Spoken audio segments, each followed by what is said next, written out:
Court is now in session. You may be seated. Good morning, Your Honor. May I proceed? Yes, please. Your Honor, before the court today, we have the matter of Commonwealth versus Lindsay Clancy. Ms. Clancy is present. She is represented by Attorney Kevin Reddington. The Commonwealth is represented by Assistant District Attorney Jennifer Sprague and Assistant District Attorney Shannon Buckingham. All right. Well, good morning, counsel. Good morning. All right. Good morning, Ms. Clancy. Good morning, Your Honor. All right. Before we bring the jury in, could I speak to counsel just for a couple of minutes?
all persons having anything to do before the Honorable William Sullivan, Justice of the Plymouth Superior Court, now sitting in Plymouth, within for the Commonwealth. Draw near, give your attendance, and you shall be heard. God save the Commonwealth of Massachusetts. This court is now in session. Please be seated. Yes, please. Your Honor, before the court today, we have present. She is represented by Attorney Kevin Reddington. The Commonwealth is represented by Assistant District Attorney Jennifer Sprague and Assistant District Attorney Shannon Buckingham. All right. Well, good morning again. Nice to see everyone. Thank you for being here. What I'm going to do is I'm going to ask you those questions again, and then go over the schedule.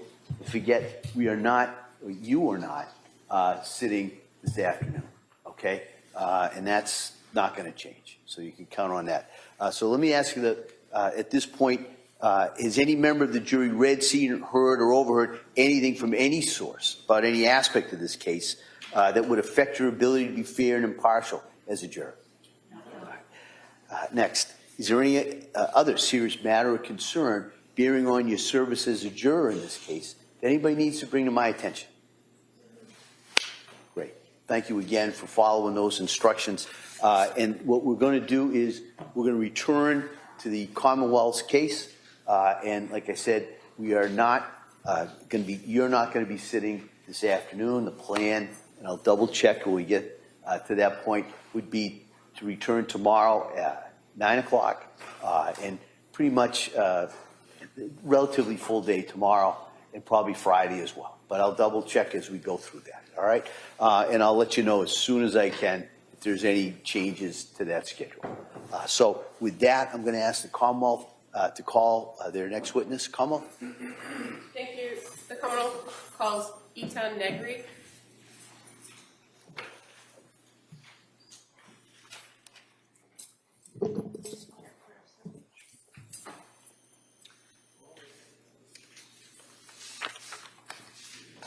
Good morning. You stop right here. Raise your right hand to the clerk. Good morning. Do you solemnly swear that the testimony you give that you shall give to the court and the jury in the matter now coming before the Commonwealth and the defendant shall be the truth, the whole truth, and nothing but the truth, so help you God? Thank you. You may have a That's right. seat. Watch your step, please.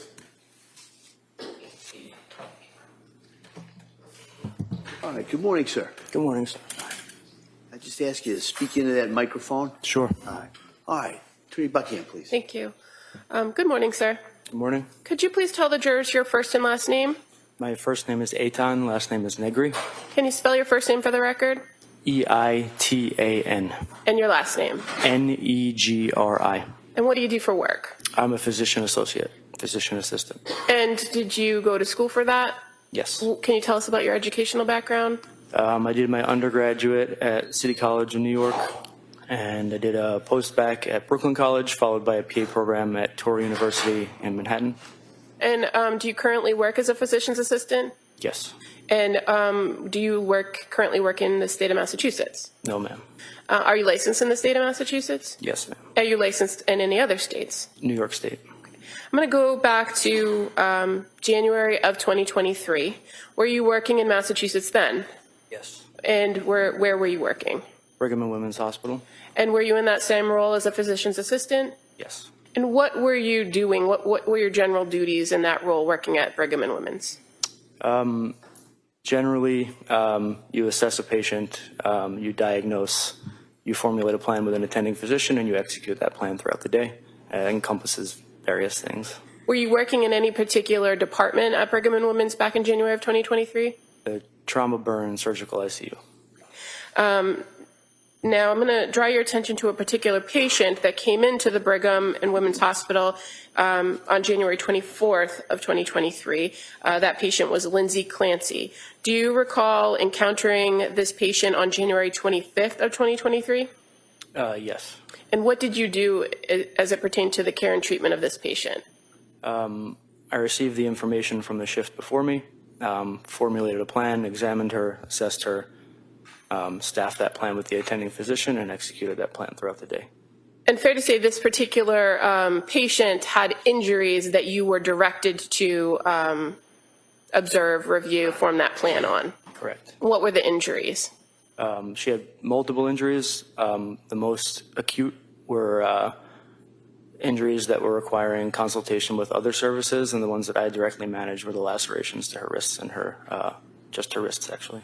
And as far as when you say she had other acute injuries, you were not involved in the care of her for those, correct?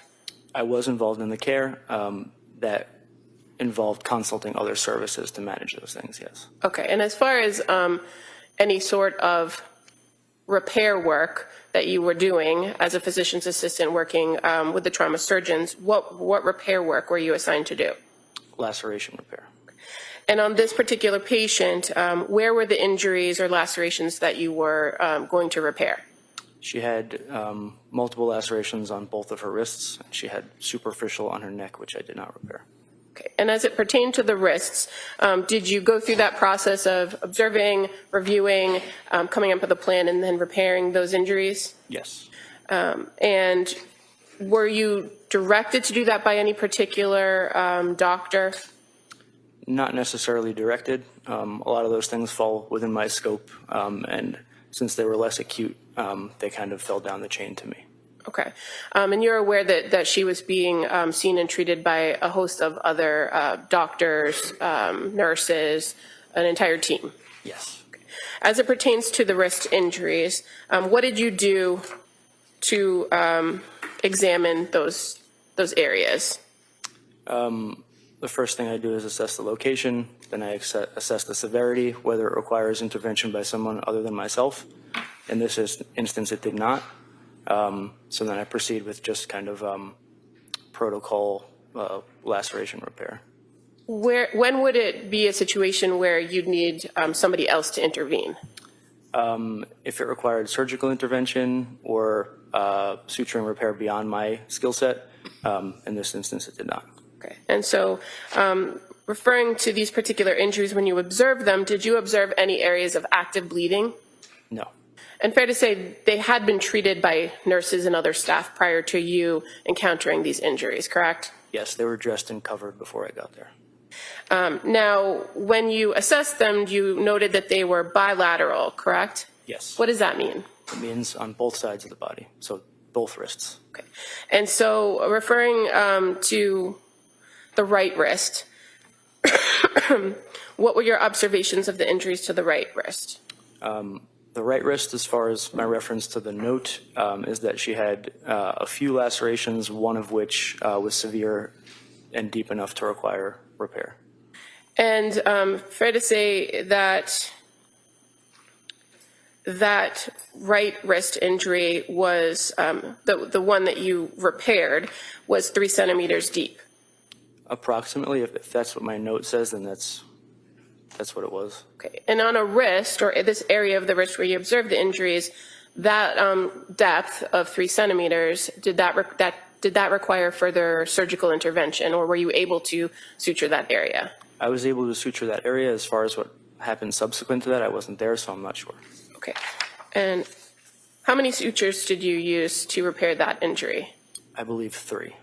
And in relation to any other cuts or lacerations that were on that right wrist, did any other of those lacerations require suturing? No. How did you treat those other injuries? Just irrigation, meaning cleaning them out, and then using a type of tape to close them shut. And that's generally referred to as a steri strip, correct? Correct. Okay. May I approach the witness? Me. Showing you 2 photographs.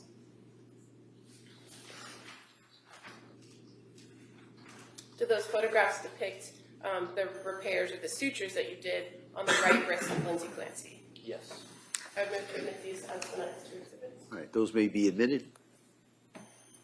201 and 202.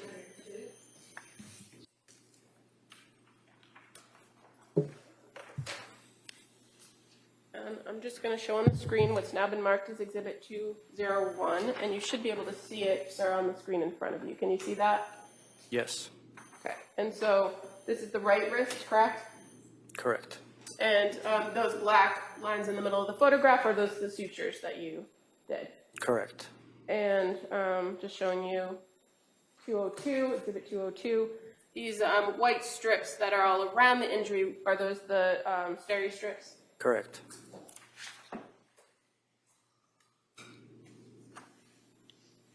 Now, on the left wrist, do you recall what you observed to be the injuries on that wrist?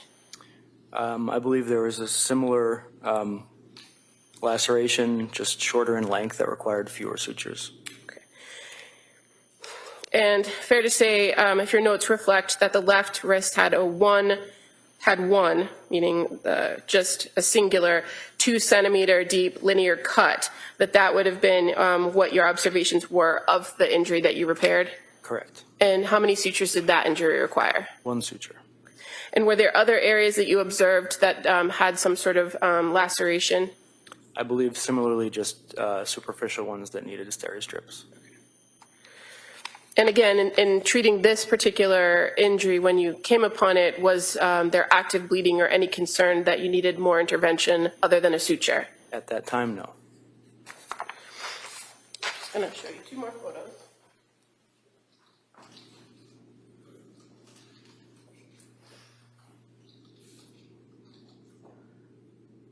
Are those familiar to you? Yes. And are those the suture that you did on the left wrist of Lindsay Clancy?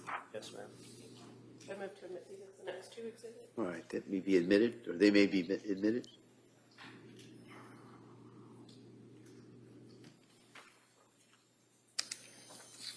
Exhibit 203 and 204. Thank you.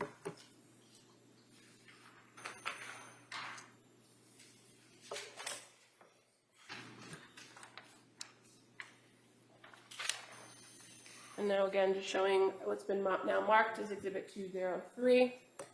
And you see the injury there on the wrist near the ruler in the photograph. Yes. And Exhibit 204, which is just a closer upshot of that. Is that correct? Yes. And again, you see the white strips. Those are also steri strips that were applied. Correct.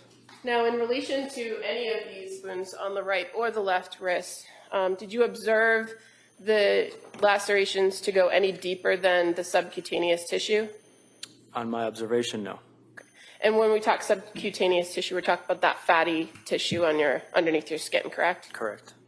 And did you have to return at any point, to your knowledge, to readdress these issues or do any further laceration repair as it pertained to this patient? On that shift, no. Do you recall if you did it on any other shift? No.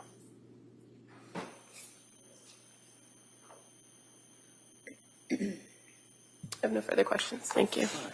Mr. Reddington.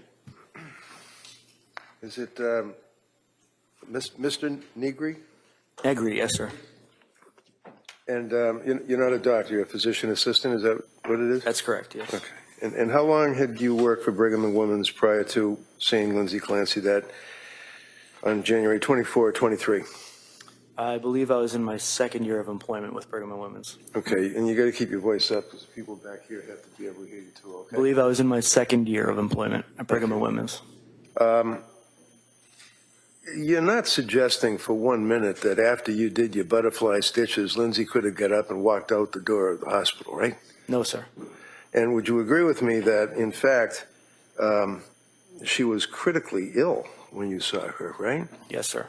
And she certainly wasn't critically ill from COVID or a flu or something like that, right? No, not to my knowledge. You know that there are notes that are prepared for the records from the hospital.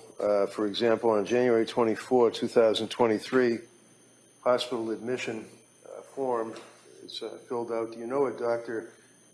Jeffrey Andrew Anderson? Yes. And he was, what was his position that night?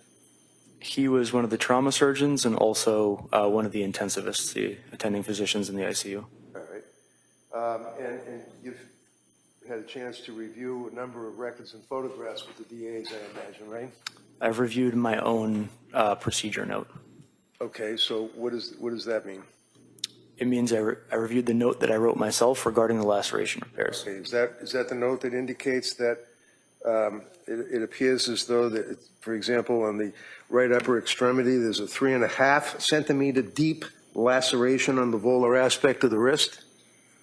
I don't believe that I commented saying volar specifically, so I don't know if that's in regards to my note, but I believe my note did say about 3 centimeters deep, yes. Okay, so do you recall indicating in your note that it was superficial laceration, or did you indicate that it was a deep laceration? I indicated that some of them were superficial, and the one that I repaired in particular was 3 centimeters deep. And you've had occasion to speak to the prosecutors on this case, and they've asked you about the superficial injury to her wrist, right? Correct. In addition to the, as indicated on page 75 of the Brigham and Women's Hospital record that I have, and we can fix that with other records if it doesn't coincide, there's a note from Dr. Anderson that the right upper extremity, 3.5 centimeter deep laceration, volar aspect of the wrist. Left upper extremity, 2 centimeter deep laceration on the volar aspect of the wrist. Do you agree with that assessment? Yes, sir. All right. And then you were able to, as you say, clean it up with saline or whatever, and then you stitched up what you had to stitch up, right? Yes, sir. Did you have anything to do with the massive transfusion that she had? No, sir. Do you have anything to do with the treatment of the transected spine that she had, the shattered spine? No, sir. Do you have anything whatsoever to do with the insertion of tubes on both sides of her body and the draining of the blood that had pooled in her middle cavity? Just the management of those tubes after, but not the placement. Okay. So you were there while that was done? I was there managing once they had been placed, but I was not there for the placement of them. Okay, no. but you knew that they were in there, that they were draining the blood? Correct. Okay. Yes. And do you know where the blood came from that was in her middle extremity? I don't know specifically. I'd have to refer back to the imaging reports. In any event, you know that shortly thereafter she coded, right? Yes. Were you there for that? No, sir. And basically, that means that the patient has, in effect, died from cardiac arrest, right?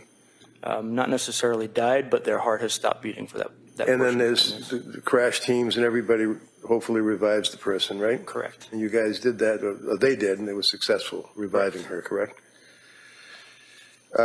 So without going through everything, you'd agree with me, sir, that your observations would be of the wrist, the repair, and the taking care of the tubes after they were inserted into both sides of her chest. That's correct. And that was your involvement extended, correct? You're all done after that. I was involved in the ongoing management of her care throughout the day, but just as you stated, not the things that you asked me about. Okay, thank you, sir. Sure. I'd offer these. They're part of the record. I would object if we could approach. I don't want to have a jury having to go through 10. No, I know that. Listen, you want to mark them for identification, and then we can address that. Thank you, sir. Okay. I may just with a few questions. Sure. Thank you. Mr. Negri, I'm just going to approach and show you. Hold on a second. Is that my? Okay. Thank you. All right. Thank you. Just show you a page from the records that's labeled Brigham and Women's, page 76. You can hold it in. Specifically this highlighted area? Yeah, I would direct your attention to the bottom paragraph where it says exam.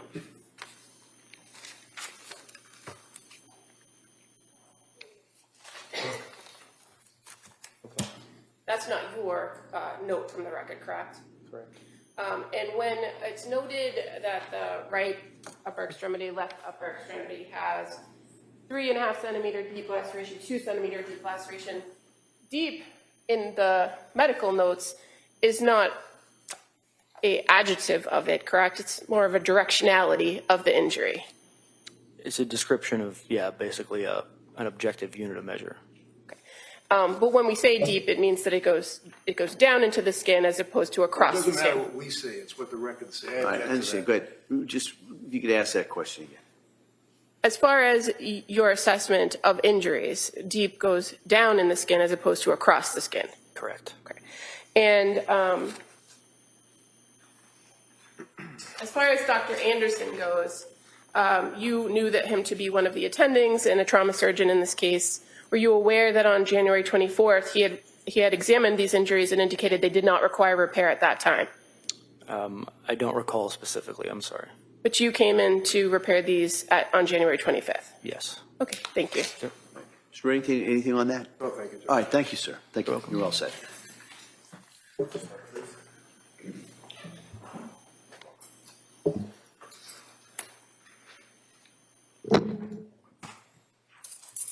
Attorney Buckingham, please.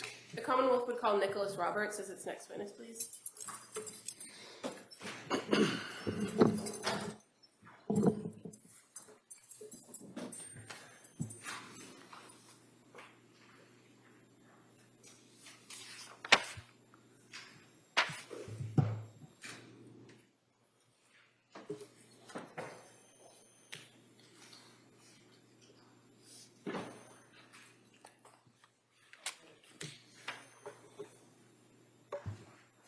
Good morning, sir. Can you stop right there and raise your right hand for the clerk, please? Good morning. Do you solemnly swear that the testimony and the evidence you shall give to the court and the jury in the matter now pending between the Commonwealth and the Senate of the class shall be the truth, the whole truth, and nothing but the truth, so help you God? May I have a seat? Won't you step, please? Good morning, sir. All right, counsel. Thank you. Good morning. Good morning. Could you please tell the jurors your first and last name? It's Nicholas Roberts. And where do you currently work? I work for a company called Thermo Fisher. What is that? What do they do? They sell plenty of laboratory-based products, including refrigeration. They sell solvents. They do instruments as well. Prior to working for that company, did you work for the Massachusetts State Police Crime Lab? I did. In what unit did you work for the crime lab? I was in the toxicology unit How long did you work for the crime lab? for about 9 years. And in working for the crime lab, what kind of training and experience did you have to work in the toxicology unit? Prior to being hired, I have both a bachelor's and a master's degree in applied forensic science with a concentration in chemistry and toxicology. I also have the master's is in forensic toxicology. While being hired on the job, they provide training for all the in-house stuff that we test for, which includes not only a theory-based training, but also practical stuff so that you can analyze and run all the tests that we do in-house. And as far as your work in the toxicology unit, fair to say in January of 2023 or February of 2023, you were what's referred to as a forensic scientist too, correct? Yes. And throughout your time at the Massachusetts State Police Crime Lab, did you have to undergo competency tests and proficiency tests? Yes. And why is that? Why do you have to do that? So mainly it's to I know Hold this on, gentleman, we he's get to go qualified. hold on. One at a time. Okay. Is there I'm an just objection? saying, I know he's qualified, and I have no problem with his credentials and his All testimony. right. All right. Counsel? Thank you. Sir, in working at the State Police Crime Lab, did you just work in the toxicology unit or did you work in any other units in your time there? no, only in toxicology. Okay. Now, as it pertains to the toxicology unit, fair to say the State Police Crime Lab has a specific set of protocols and procedures that are followed in every case? Yes. Okay. And at that time in February of 2023, was the State Police Crime Lab using the batch review process? Yes. And so when the state police use this process, there are a number of different technicians or forensic scientists that work on any given case. Is that fair to say? Yes. And at the end of it, one analyst is responsible for reviewing all the data and authoring a report. Yes. And based on your training and experience, if you're that person reviewing the data and authoring the report, do you have the ability to interpret some of the data in the report? Yes. Or data in the testing, I should say. Yes, we review all the data that is provided within the case file. And did you, during your time at the crime lab in the toxicology unit, stay up to date on various types of drugs and quantifications of those drugs and what that could mean for levels in a person's blood or urine? Yes, they keep us up to date on drugs that are commonly used. So one of the roles in the toxicology unit is for you to report whether substances are detected in blood and urine. Is that fair to say? Yes. And at some points, are you also called upon to interpret the levels of those drugs? So in blood, we report values, so we get concentrations of the different drugs, and we mainly report them in blood. Okay. And as far as the concentration levels themselves, did you have training and experience on interpreting those levels? We usually get training on the effects of the drugs. It's hard to say with some drugs as well as some people what one level might mean for one person. It might differ and you have different effects on another. Okay, and fair to say that's a limitation of just reviewing blood and not knowing anything else about a case, right? Yes. At the toxicology unit, at the crime lab, is there a limitation as to how or what types of drugs can actually be quantified or given concentration levels? Yes, we only quantify certain drugs. And what happens if there are other drugs present and there's a request for quantification or concentration levels? What does your lab do with that? Usually they're sent out to another lab in order for testing. And are you familiar with the NMS lab? Yes. Is that, or was that at that time, a common lab that would be sent drugs that you could not quantify in your lab? Yes. I'm going to direct your attention to the lab number of 23-01, excuse me, 01723. It's a case that you were the reporting analyst on, correct? Yes. And fair to say that there were several items that were submitted to the toxicology unit as specimens, Yes. including blood, plasma, and urine. Yes. And did you work with other members of the toxicology unit to have those specimens screened and then further tested? Yes, the batch process was followed. And as far as any screening tests, did you yourself do any screening tests on these items? Yes. What screening test did you do? The screening for the alcohol. And was there any alcohol present? No. And in this screening for alcohol, does it just tell you whether it was detected or not detected? Yes. Okay. And so when you don't have a result, there's nothing further to do. Correct. Now, as far as the blood that was tested in this case, in the urine, you were aware that there were screening tests done for what's called the ELISA screen, benzodiazepines, and general unknown screens for these samples, correct? Yes, that's usually our protocol. And in any of those circumstances, were there positive results? Yes.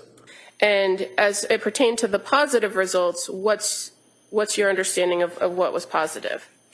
So to my knowledge, it was positive for the benzodiazepine panel in ELISA. That would have gotten further confirmatory testing done on it to see the levels as well as the individual types of benzos that were present in the blood. And the same was for the urine as well. We also identified a few substances via our general unknown screen, which was confirmed in blood and urine.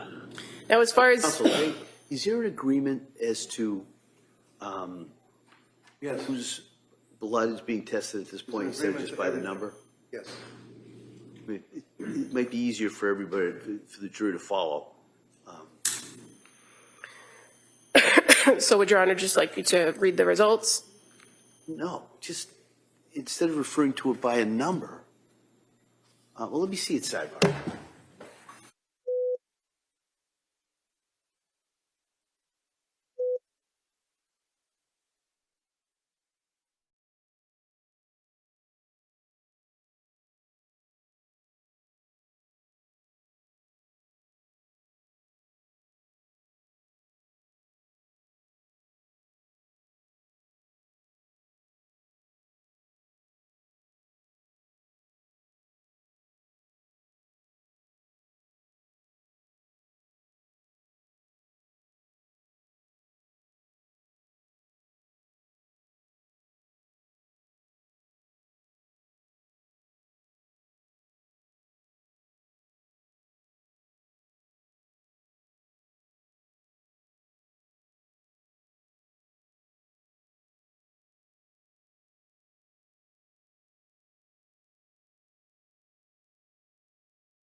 I tell you that your report was previously entered as Exhibit 183. Have you had the opportunity to review your report before coming today? Yes. And so the lab number that we've been referring to, you're aware that the person associated with that lab number was actually a woman by the name of Lindsay Clancy.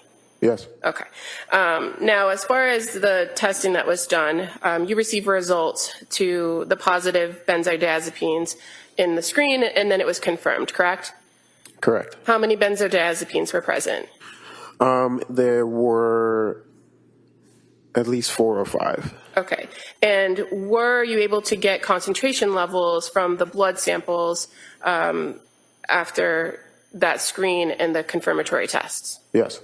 And again, already in evidence, but the toxicology report for item 10-101 on the blood with those benzodiazepines, there's diazepam, correct? Yes. Norodiazepam, Yes. oxazepam, Yep. temazepam, Yes. and lorazepam. Yes. And as far as your review of the testing on those substances and the concentration levels, did anything about any of those levels stand out to you as far as based on your training and experience? Only that they were reportable. Okay. Are you familiar whether they're in any sort of therapeutic level for any of those drugs? I'm not sure. Okay. You mentioned there were also other substances that were detected in the general unknown screen, correct? Yes. And that would have been mirtazapine, lamotrigine, quetiapine metabolite, and trazodone. Yes. And was your lab able to get concentration levels for those? No. And so what did you do, or what was done with the samples or the specimens as it pertained to those substances? To my knowledge, they were sent to NMS labs.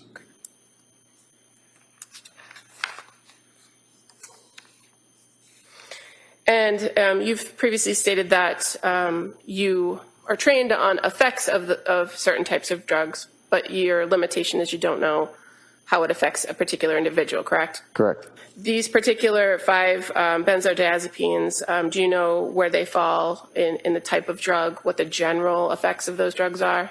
Benzos tend to be central nervous system depressants. Okay. And the ones that were detected, but you don't have the levels for, mirtazapine, and the list I read, what category are those drugs? Those tend to also be central nervous system depressants. Quetiapine in particular is usually known to treat bipolar disorder or schizophrenia. And as it pertains to the presence of the 5 benzodiazepines, your testing is limited in that you don't know whether that was from one medication or multiple medications, correct? Correct, because the nordiazepam, oxazepam, and temazepam tend to be metabolites of diazepam.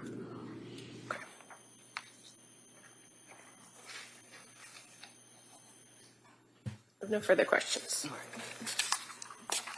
Attorney Reddington. Morning. Morning. How you doing? Not too bad yourself. All right. Just a couple of brief questions. First of all, this would be a blood sample that was taken from Lindsay on a particular, like one day. This is not a panel of a bunch of different samples, right? To my knowledge, there would have been a few different test tubes submitted to us. Okay, test tubes, but when you draw in other words, when you draw the blood, it would basically be the same time that they put it in different test tubes.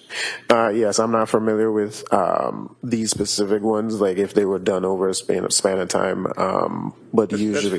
That's fair enough. I mean, yeah. But you have the test tubes and you know that it's Lindsay Clancy's blood, right? Yes. And you'd agree with me that that's a fairly large number of drugs and metabolites that are in that particular blood sample, right? I have seen more. Well, I'm sure. But nevertheless, that's still a large number of drugs, though, right? Yeah, there's quite a few. And you don't know, as a working your job for the state police at that time, you don't know how many of these drugs are coming from scripts, prescriptions, and things of that nature, right? No. One of the things that you had mentioned were metabolites, and you said that because the district attorney asked you about different benzodiazepines, this PAM, that PAM, this PAM, that PAM, and then you responded and said, yeah, but there's a lot of metabolites involved in that, right? What does that mean? So a metabolite is just a breakdown of anything usually by the body. So you have what we call a parent drug, and the body, if you ingest that, the body would then break it down or put it into a more digestible form in order to get rid of it. Okay. So when you have a number of metabolites, for example, someone may have a prescription for amitriptyline or a prescription for Zoloft or Ativan or something, and they take the pill and it's in their system, and then over time it would metabolize and there'd be different PAMs or whatever it is that would break down into the blood. Is that right? Yes. How about tetrahydrocannabinols, THC, marijuana? What was the level on that? To my knowledge, we didn't find any. No marijuana, right? Correct. Thank you very much, sir. Attorney Buckingham, any redirect? No, thank you. All right, thank you, sir. You step down there.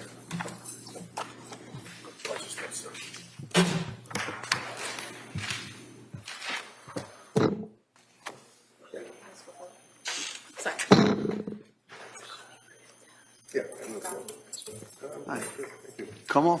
Your Honor, at this time, upon agreement, I'd ask to admit as the next exhibit just a chart that the parties have agreed upon that lists the brand names of some of the drugs that have been spoken about throughout the course of the trial, as well as what they were also known as for the ease of the jurors. All right.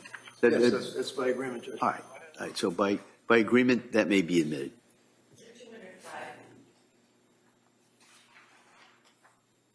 And the Commonwealth would call Dr. Jonathan Brower as its next witness.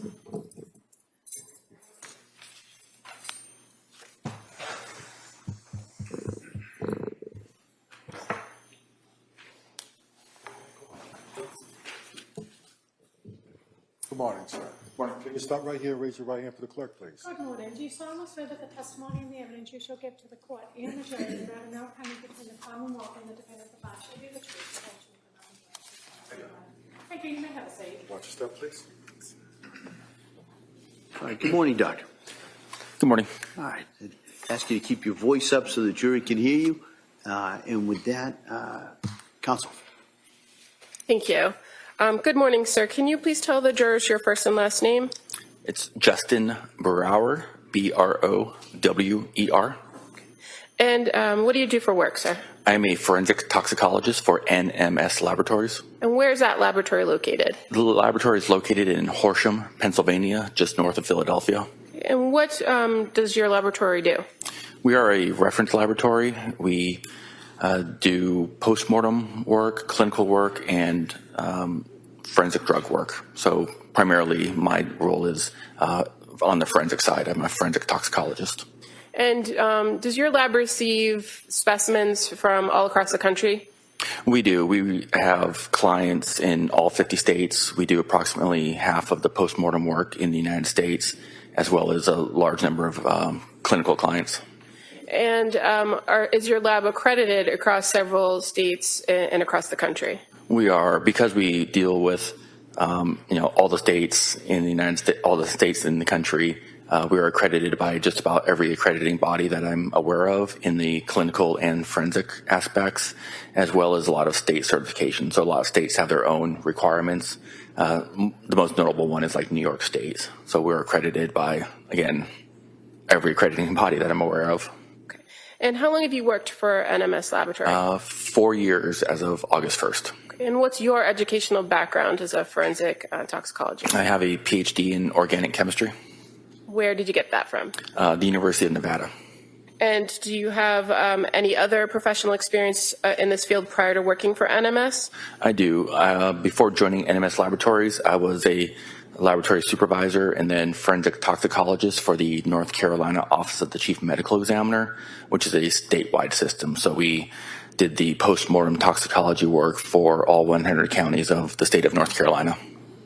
And when it comes to your role in the forensic area of doing the toxicology testing, what is your role in the NMS lab when it comes to cases that come to the laboratory for forensic analysis? So when a case comes into NMS, and is logged in, and the assigned or the requested test assigned and then run and reviewed multiple times in the laboratory. When all that testing is completed, it comes to the toxicology department, and my role is to review every aspect of that case. So I'm making sure that everything on the toxicology report is complete and accurate, such as all the demographic information that we have available to us, the name of the decedent or the patient, date of birth, where it's from, the specimens that we received, and then also that all of everything that is reported is complete and accurate, making sure that all the drugs that were tested for are reported, that the reported concentrations are correct and accurate, and looking at every piece of raw data accumulated from the laboratory with that case, associated with that case. Fair to say the NMS laboratory uses a batch review workflow. That is correct. So we not only run the cases in batches, so we don't run one case at a time. That's not very efficient. I don't really know of any laboratory that does that anymore. So we will run cases, 10, 15, 30 or 40 at a time. So as far as running a particular test and getting the raw data, that's usually done by other people in the laboratory, correct? That is correct. And then you come in at the end and review everything and have the ability to interpret the data. That is correct. Your training and experience as a forensic toxicologist, does that allow you to interpret concentration levels of particular types of drugs? It does. Now, as far as the testing done at NMS laboratories, the traditional testing is kind of the drug testing, the panels for different common drugs, correct? And typically, we have clients request panels to be run where we're looking for, multiple drugs and classes of drugs at a time. But are there circumstances when outside laboratories or outside individuals retain your lab in order to run specific tests? Oh, absolutely. Now, I'm going to draw your attention to this particular case. Was your laboratory provided a blood sample from the Massachusetts State Police Crime Lab in April of 2023? I believe so. I'd really like to see the toxicology report so I can just confirm all of that, please. Sure. I have no objection to that. Sure.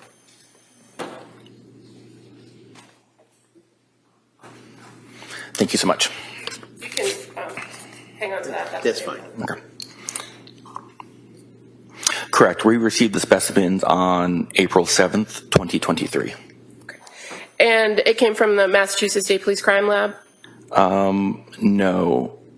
I don't know where they were initially sent from, but the client or the submitting agency is the District Attorney's Office of Plymouth. Okay. Now, as it pertains to the requested testing that was done, was it that panel that you described, or was it more specific testing? This is what we call direct testing, where they requested just 4 specific drugs to be tested for. And what were the 4 specific tests requested? Lamotrigine, mirtazapine, quetiapine, and trazodone. Are you familiar with those substances or those drugs? Yes, ma'am. Okay. And you reviewed all of the data and information done at your lab in regards to these tests, correct? Yes, ma'am. Were they able to identify concentration levels in the sample that was submitted for each one of those 4 substances? Yes, ma'am. And for the first, can you tell us what the result was? Would you like me just to run down the list? Sure. Okay. We detected lamotrigine in a concentration of 6.1 micrograms per milliliter, mirtazapine at a concentration of 200 nanograms per milliliter, quetiapine at a concentration of 1,800 nanograms per milliliter, and trazodone at a concentration of 0.44 micrograms per milliliter, and these were all in blood. In blood. And so with each drug that you just listed, are you familiar with what the common name is for the drugs? I'm not always that great with common names, but I can wing it. Okay. Well, the lamotrigine, and forgive me if I botch That's okay. the pronunciation, that's also referred to commonly as Lamictal. It is correct, Lamictal. What kind of drug is that? It's typically used as an anti-seizure medication. So if somebody has a seizure disorder, it can be prescribed to alleviate seizures, but it is also used for bipolar disorder as well.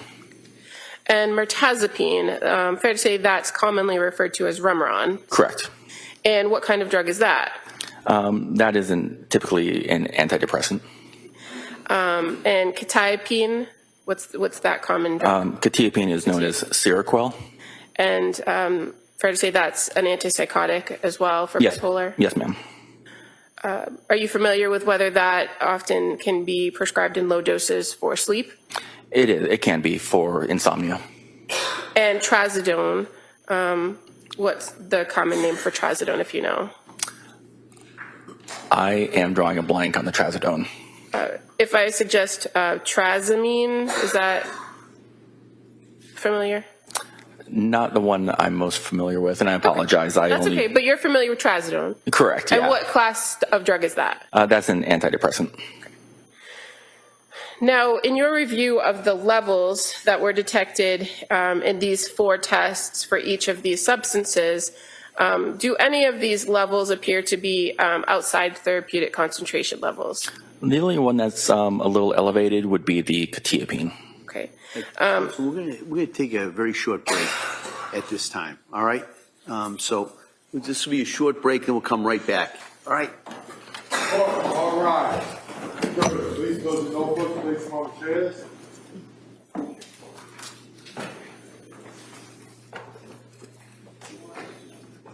This way, please.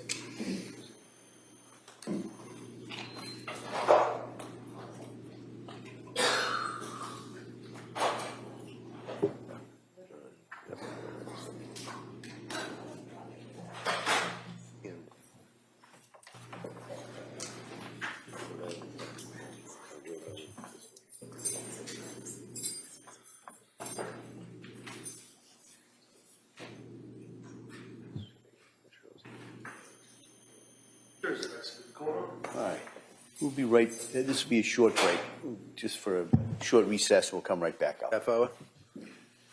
Hopefully not.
Court's back in session. You may be seated.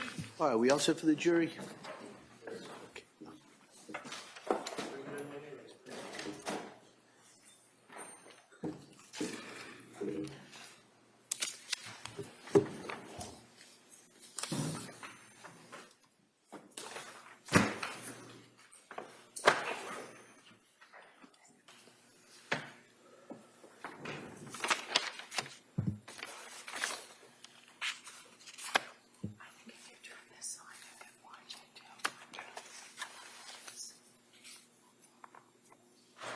Thanks. Court, all rise. Jurors enter.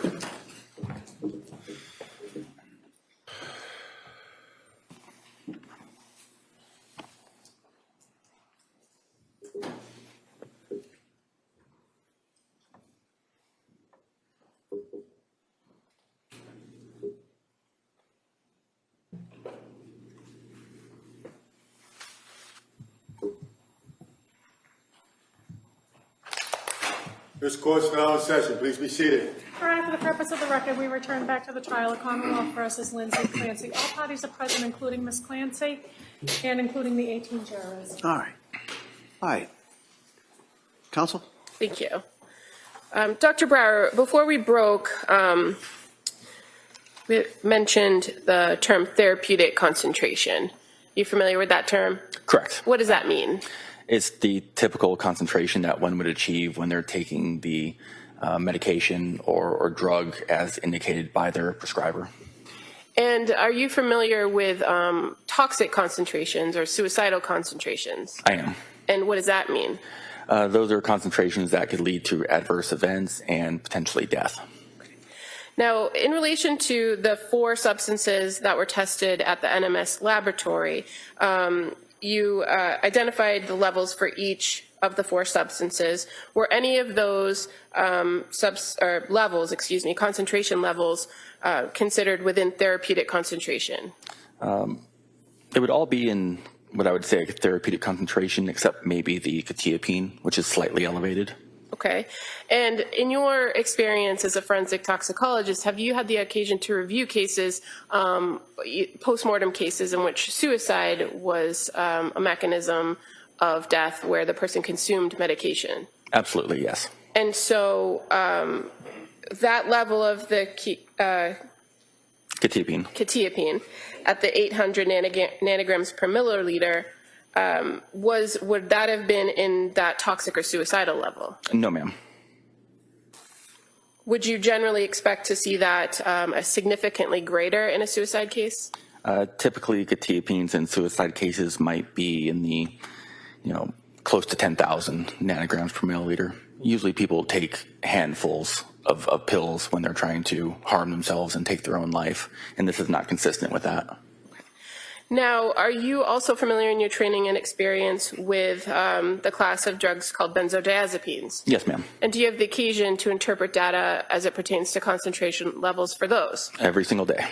And as far as the substances diazepam, noradiazepam, oxazepam, temazepam, lorazepam, you're familiar with those? I am. And it's fair to say noradiazepam, oxazepam, temazepam, those are all metabolites of diazepam? Typically, yes, ma'am. And what's the common name for diazepam? Valium. Okay.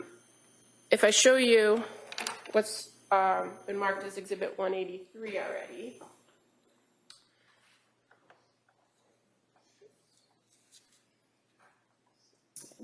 Can you see that on the screen beside you? I can, yes. Okay.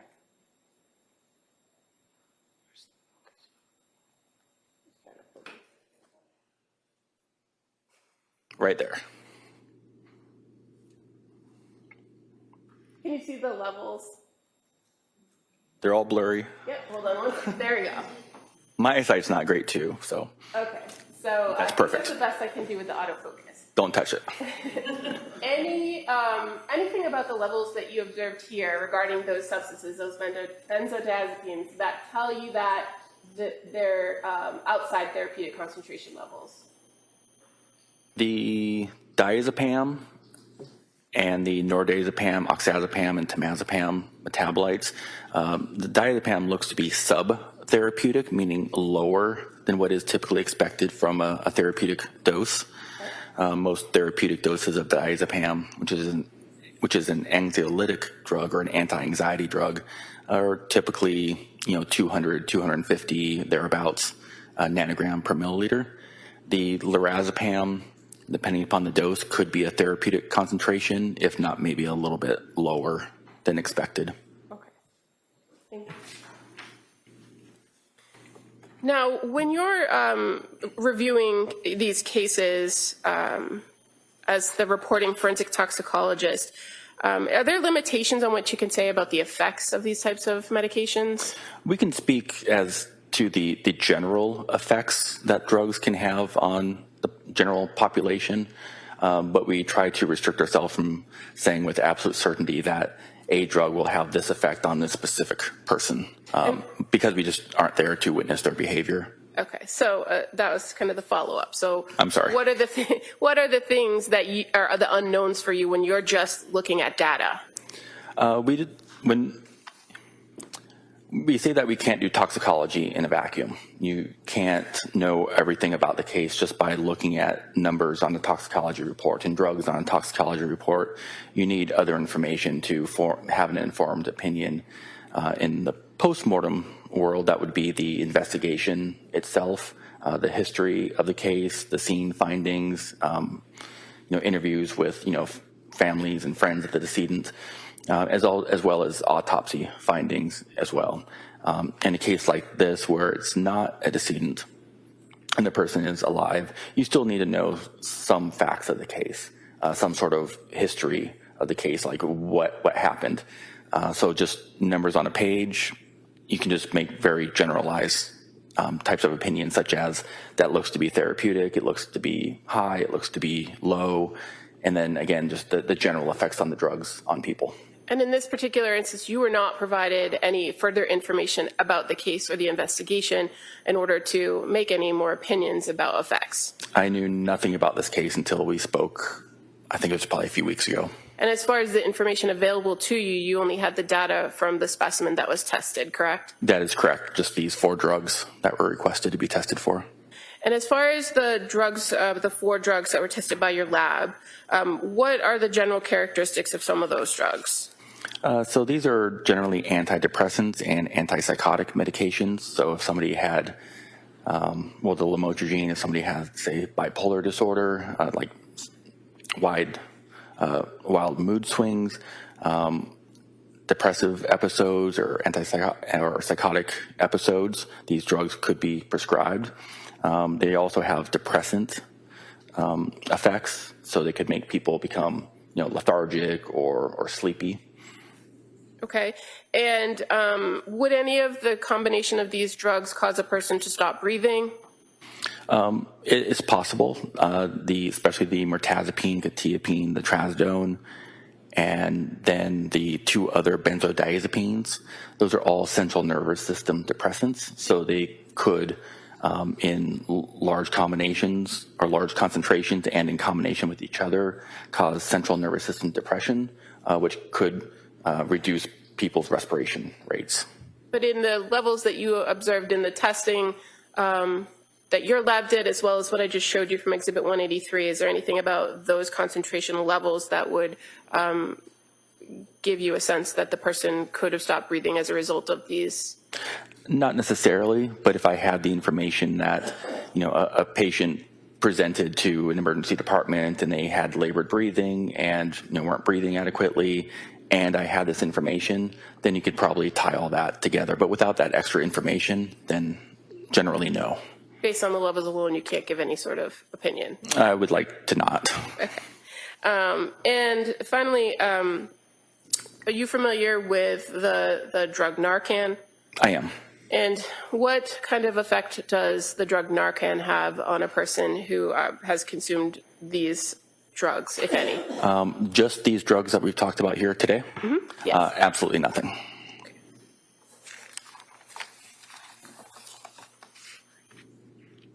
Can you explain to us why it is that Narcan wouldn't have an effect?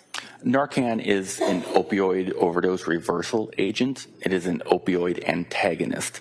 So it binds to the opioid receptors, so it doesn't allow other opioids like, say, fentanyl or oxycodone to bind to those receptors to have, to exert its effects. So it only works on opioids. None of these drugs work on the opioid receptors, so Narcan would have no effect whatsoever on these drugs. Okay, thank you. Attorney Reddington. Good morning. Dr. Brower, so one of the things that you had mentioned is that you, and I think I would quote you, I would like not to give an opinion without basically the underlying facts. In other words, what you're saying is that the numbers alone do not tell the tale of what happened to a particular individual, right? Correct. They don't tell the entire story. Right. And you're, for NMS Laboratory, you were retained or working for the DA's office, these people here, right? That was the submitting agency. Correct. And they certainly were not constrained from picking up the phone and calling you and telling you that this is blood from a woman that threw herself out a window and tried to kill herself after cutting her wrists and her neck. They could have told you that, right? Well, overruled. It's possible that does happen in rare occasions in high-profile cases. Right. And so that would have been something, for example, the facts that you wanted to know, that you would have liked to have known to kind of round out your opinion about the actual level of the drugs in the blood that you examined, right? It's not necessary. Well, it's not necessary, but you did indicate that you would like to not give an opinion without the facts. Correct. Okay. Today. From the witness stand. Correct. I don't have all the information. Of course. And the word therapeutic, is that consistent with, in other words, the treatment level of a particular narcotic or drug in the blood? Correct. It's the concentration of the drug in the body to elicit an effect or the desired effect.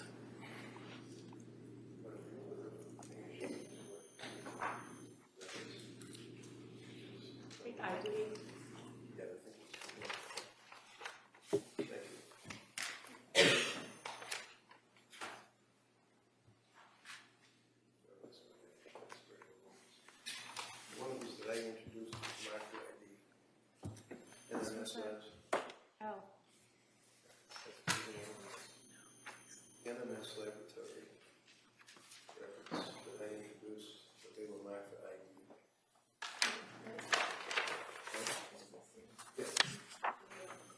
Which one?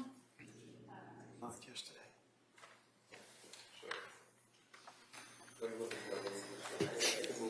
While she's trying to find the record.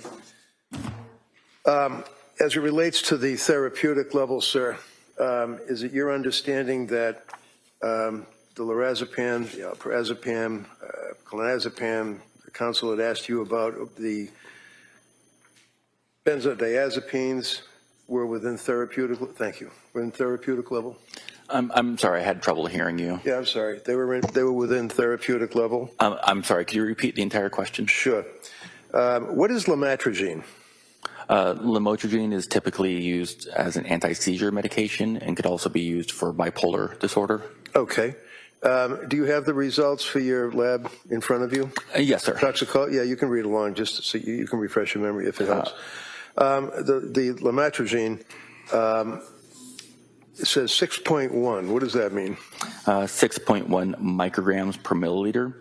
So there were 6.1 micrograms of lamotrigine per milliliter of blood. All right.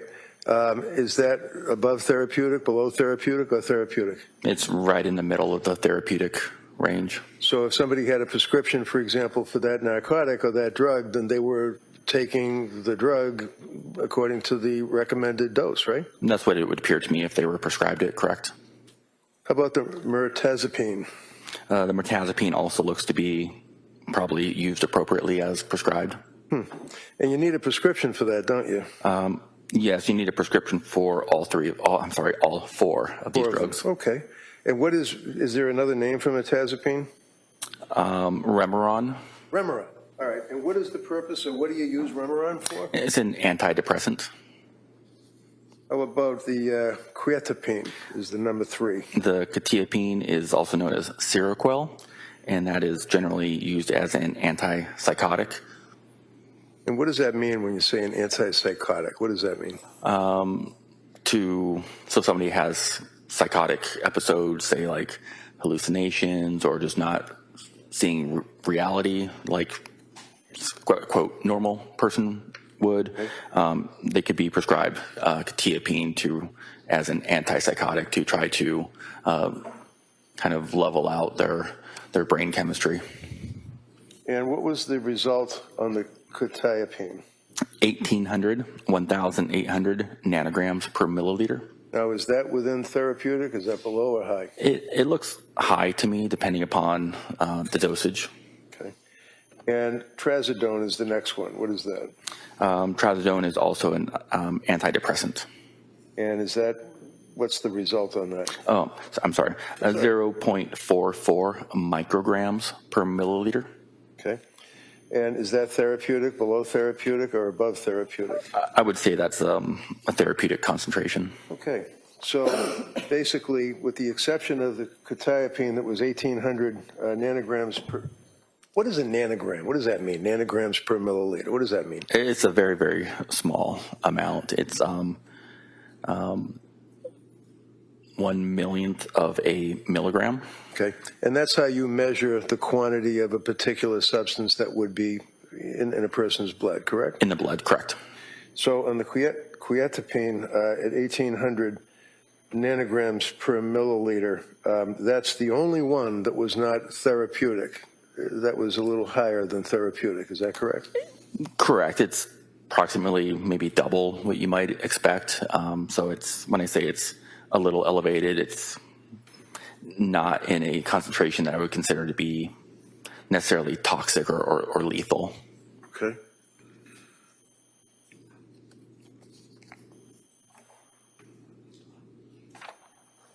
And you don't know, working for NMS Labs, or whether or not a person had a prescription for these drugs, or when they got the prescription, or who gave them the prescription. You don't know that, right? I have none of that information, no. You could have known that if somebody had told you that, but you don't know it from looking at the numbers that we have here, right? Correct. It's possible if they would have given us that information. We don't always need to have it, though. Sure. All right, this is what I authored for Kay.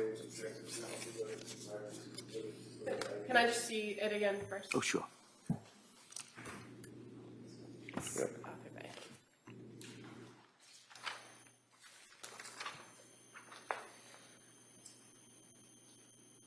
If we can just approach briefly on the issue. Yeah.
All right, so we're going to introduce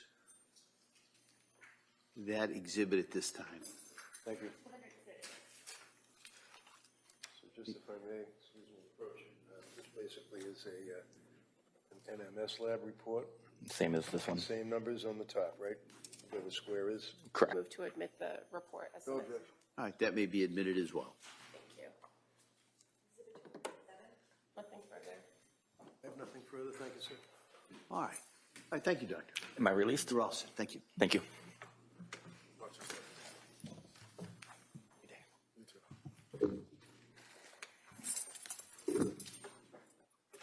Your Honor, prior to the next witness, the Commonwealth would move to submit 4 stipulations the parties have entered into. The first being a stipulation regarding DNA known standard samples. The second being a stipulation regarding DNA evidence for the blue exercise band and the red-brown stain on the basement floor. The third being the stipulation regarding DNA evidence for the yellow exercise band and the black exercise band. And the fourth being the stipulation regarding DNA comparisons for the blue exercise band and the red-brown stain in the basement. That's right. We don't need to have all those witnesses. All right, so those stipulations may be entered as exhibits.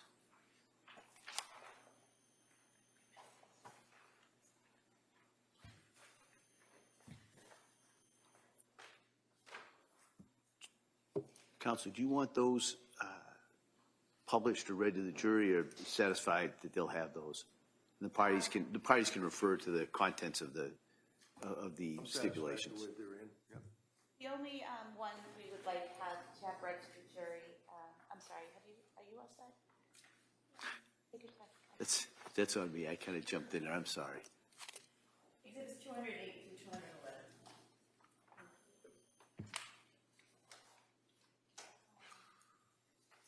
Would be the exhibit 211, the stipulation regarding the comparisons for the blue band and the red-brown stain.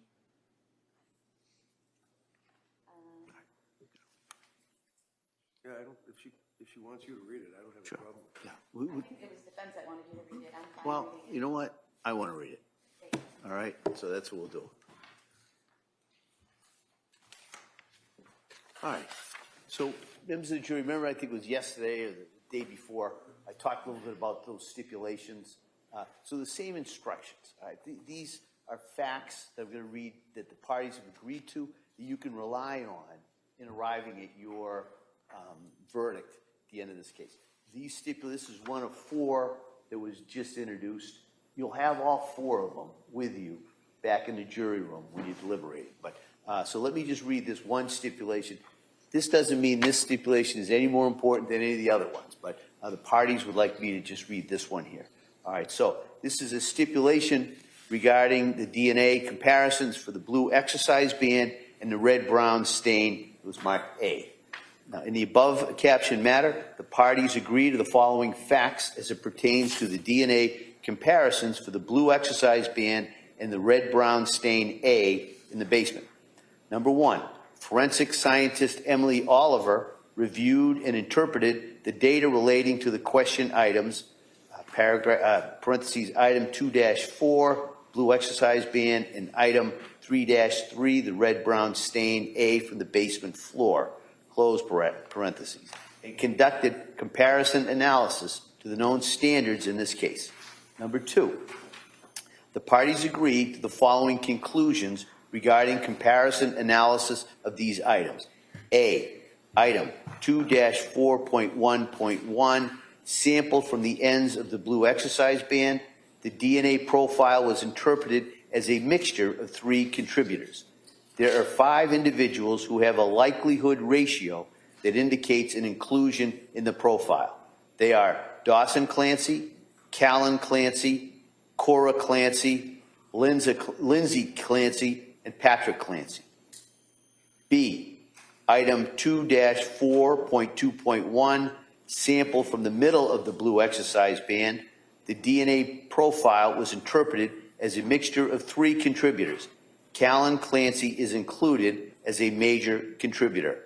And C, item 3-3.1, sample of swabs from the red-brown stain A on the basement floor. The DNA profile was interpreted as originating from a single contributor. Cora Clancy is included as a contributor to this DNA profile. So that's the stipulation that the parties have agreed to. All right. And one last stipulation to be marked as the next exhibit, the stipulation regarding the batch work done at NMS Labs. We're not asking that this be read at this Okay, time. all right.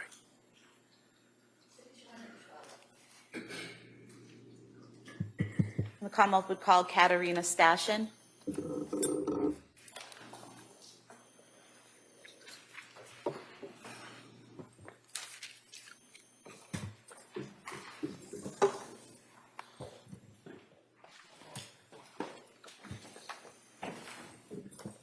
Good morning, ma'am. You stop right there, raise your right hand for the pledge, please. Good morning. Do you solemnly swear that the testimony and the evidence you shall give to the court and the jury in the matter now having between the Commonwealth and the defendant Tabaj shall be the truth, the whole truth, and nothing but the truth, so help you God? Yes. Thank you. You may have a seat, ma'am. Watch your step, please. Hey, good morning. Good morning. Morning. All right. Yeah, Attorney Sprague, please. Thank you, Your Honor. Good morning. Can you please state and spell your name for the record? Good morning. My name is Katerina Stashin. My first name is spelled Katarina. Last name is spelled Stashyn. And can you describe for us your educational background? I have a bachelor's and master's degree in biotechnology from the University of Nevada, Reno. And what is your occupation? I'm currently employed by the Washoe County Sheriff's Office Forensic Science Division, which is located in Reno, Nevada. I'm a criminalist in the biology and forensic investigation sections. Back in January of 2023, where were you working? I previously worked for the Massachusetts State Police Crime Laboratory as a forensic scientist in the DNA unit, which is functionally the same role that I currently have in the biology section. And I'm sorry. We agreed to the DNA. I'm just letting you know that. Okay, all right. and I'm just Attorney Sprague? giving that evidence to the jury. Go ahead. So when did you start working for the state police? I worked for the Massachusetts State Police from June 2021 to February of 2025. And what was the nature of your work for the lab at that time? As a DNA analyst, I processed evidence items obtained either from a crime scene or from an individual associated with a criminal investigation. These items of evidence would be processed through the laboratory.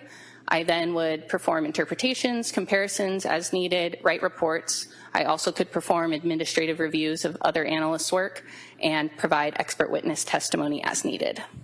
And part of your employment at the Massachusetts State Police Crime Lab, did you take competency tests and proficiency tests to guarantee that you were capable and proficient in the areas you were working? Yes, I took both competency tests after my training and proficiency tests throughout my career at Massachusetts and at my current role.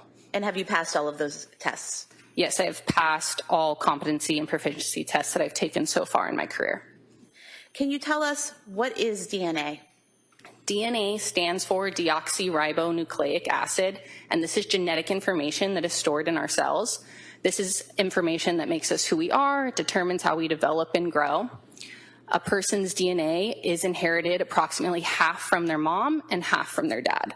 DNA is forensically relevant because it is expected that no two individuals will have the same forensic DNA profile.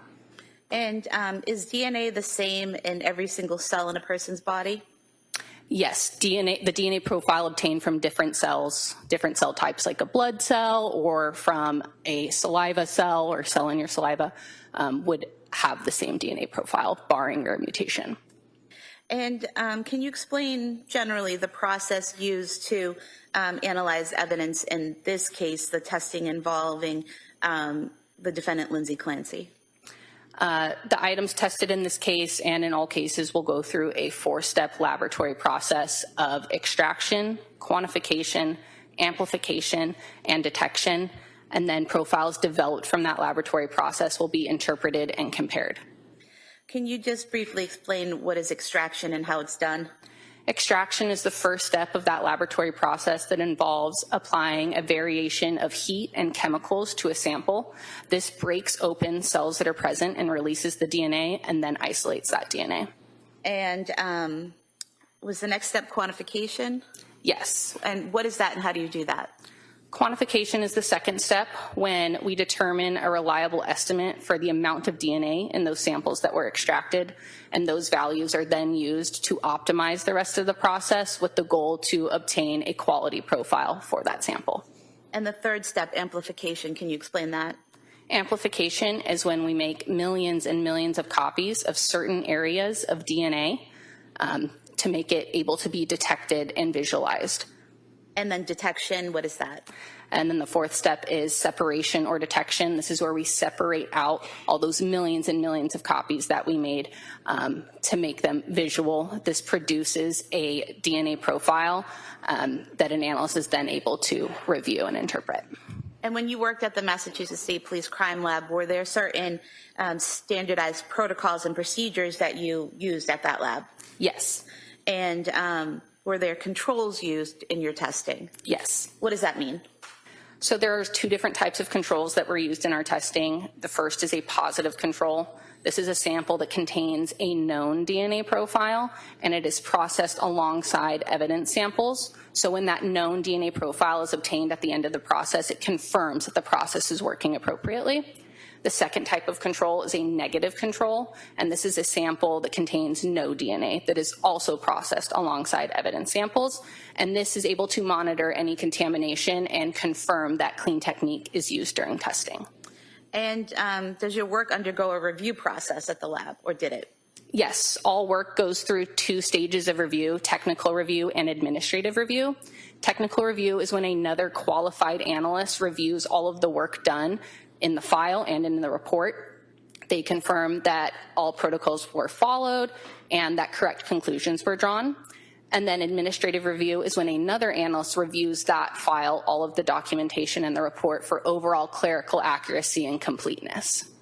And when you worked on lab number 23-01723, evidence involved in the deaths of Cora Clancy, Dawson Clancy, and Callan Clancy, did you follow the standardized protocols and procedures? Yes. Were there any issues with the controls that were present when you did this testing? All controls were acceptable per the laboratory protocols. And did your work undergo and pass that review process you just described? Yes, all work went through both technical and administrative review. And if we could talk specifically about the work that you did in this case, first, I'd like you to talk about your work done on the yellow exercise band and the black exercise band. Now, you didn't actually handle those items, correct? I did a portion of the laboratory work for those samples, but I did not handle the actual bands themselves. I handled swabs of those bands. So at some point in time in the lab, someone took swabs from those bands, and then that was forwarded to the DNA unit, the swabs? Yes. Okay. And specifically, there was item 2-2.1.1, swabs from the ends of the yellow exercise band, and item 2-2.2.1, swabs from the middle of the yellow exercise band, correct? Could I refer to my report to confirm that? Any objection? Of course. Thank you.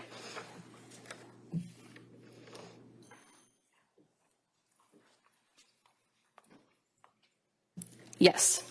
And when doing your comparison work, did you also use some DNA profiles that had been generated in the lab for Dawson Clancy, Cora Clancy, Callan Clancy, Patrick Clancy, and Lindsay Clancy? Yes, I utilized known standards that were developed from those individuals. And known standards, are those basically the DNA profiles for each of those individuals? Yes, known standards are samples collected directly from a known individual for comparison purposes. Okay. And going to item 2-2.1.1, the swabs from the ends of the yellow exercise band, what were your findings?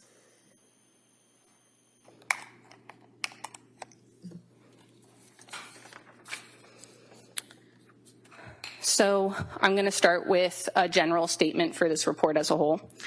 The presence of multiple first-degree relatives in a mixture DNA profile can impact overall interpretation, including the determination of the number of contributors and likelihood ratios. Relatedness was considered for the following results.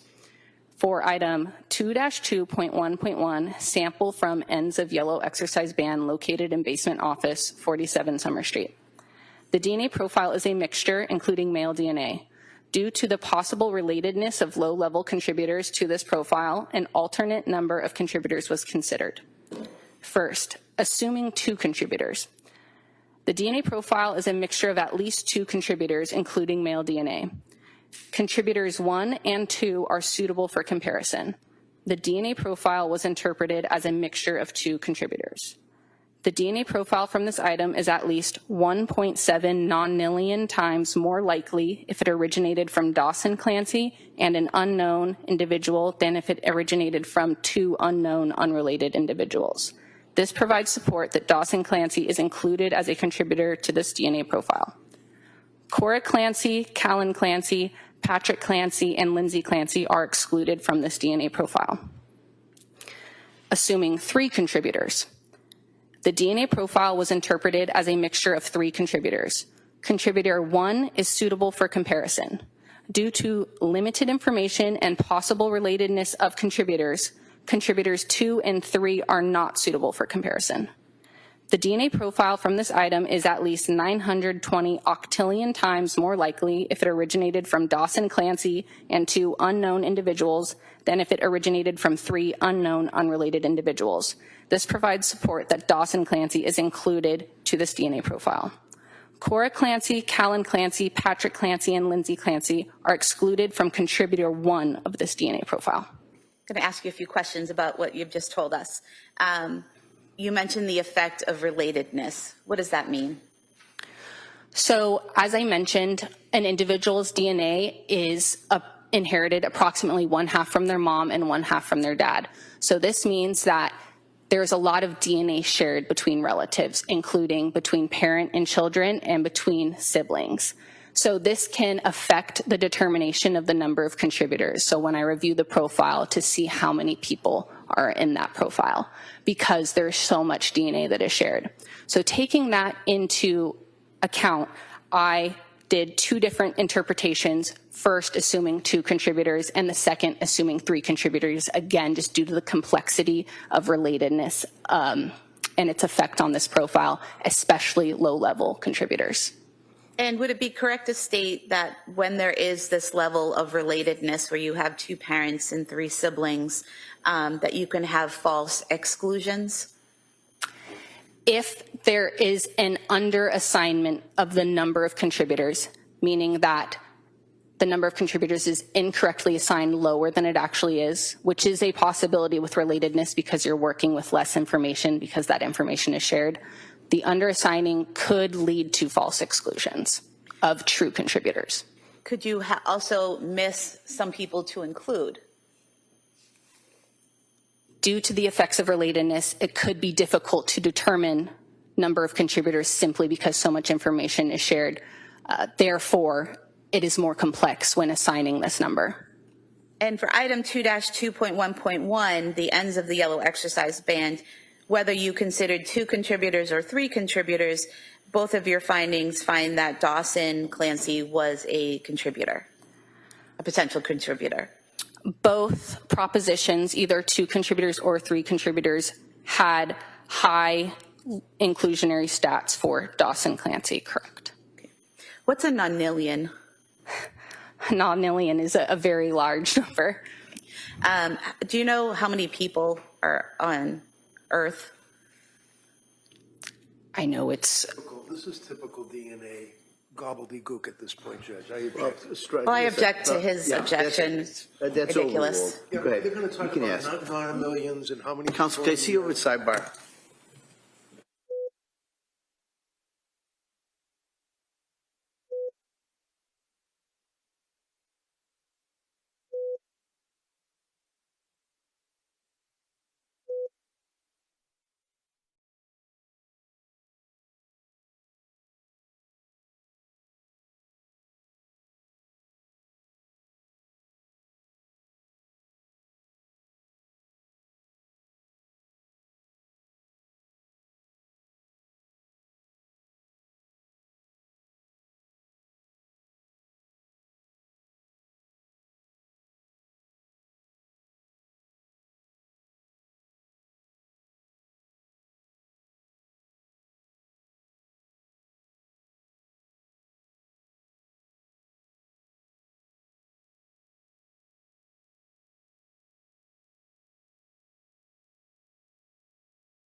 Hi, Attorney Sprague. Thank you, Your Honor. 1.7 million, is that more than there are people on the earth? That is more individuals that are on the earth, but I would like to clarify that a likelihood ratio is not a random match probability or a rarity of that profile. A likelihood ratio is a ratio that describes the probability of observing the DNA profile if a certain person is included versus the probability of observing that DNA profile if a certain person is excluded or if it is another unknown, unrelated individual. And you said 1 million is a very high number, correct? Yes, that's a very large number in my opinion. So it's a very large probability that Dawson Clancy is a contributor to that mixture. It is a large likelihood ratio that provides support for the inclusion of Dawson Clancy to the profile. And then going to item 2-2.2.1, the swabs from the middle of the exercise band, what were your findings for that? The DNA profile was interpreted as a mixture of 2 contributors, including male DNA. The DNA profile from this item is at least 1.5 nonillion times more likely if it originated from Dawson Clancy and an unknown individual than if it originated from 2 unknown, unrelated individuals. This provides support that Dawson Clancy is included as a contributor to this DNA profile. The DNA profile from this item is at least 3.6 million times more likely if it originated from Callan Clancy and an unknown individual than if it originated from 2 unknown, unrelated individuals. This provides support that Callan Clancy is included as a contributor to this profile. The DNA profile from this item is at least 1.4 billion times more likely if it originated from Patrick Clancy and an unknown individual than if it originated from 2 unknown, unrelated individuals. This provides support that Patrick Clancy is included as a contributor to this DNA profile. Cora Clancy and Lindsay Clancy are excluded from this DNA profile. The mixture DNA profile from this item is consistent with having originated from 2 individuals. There are 3 individuals who have a likelihood ratio that indicates an inclusion.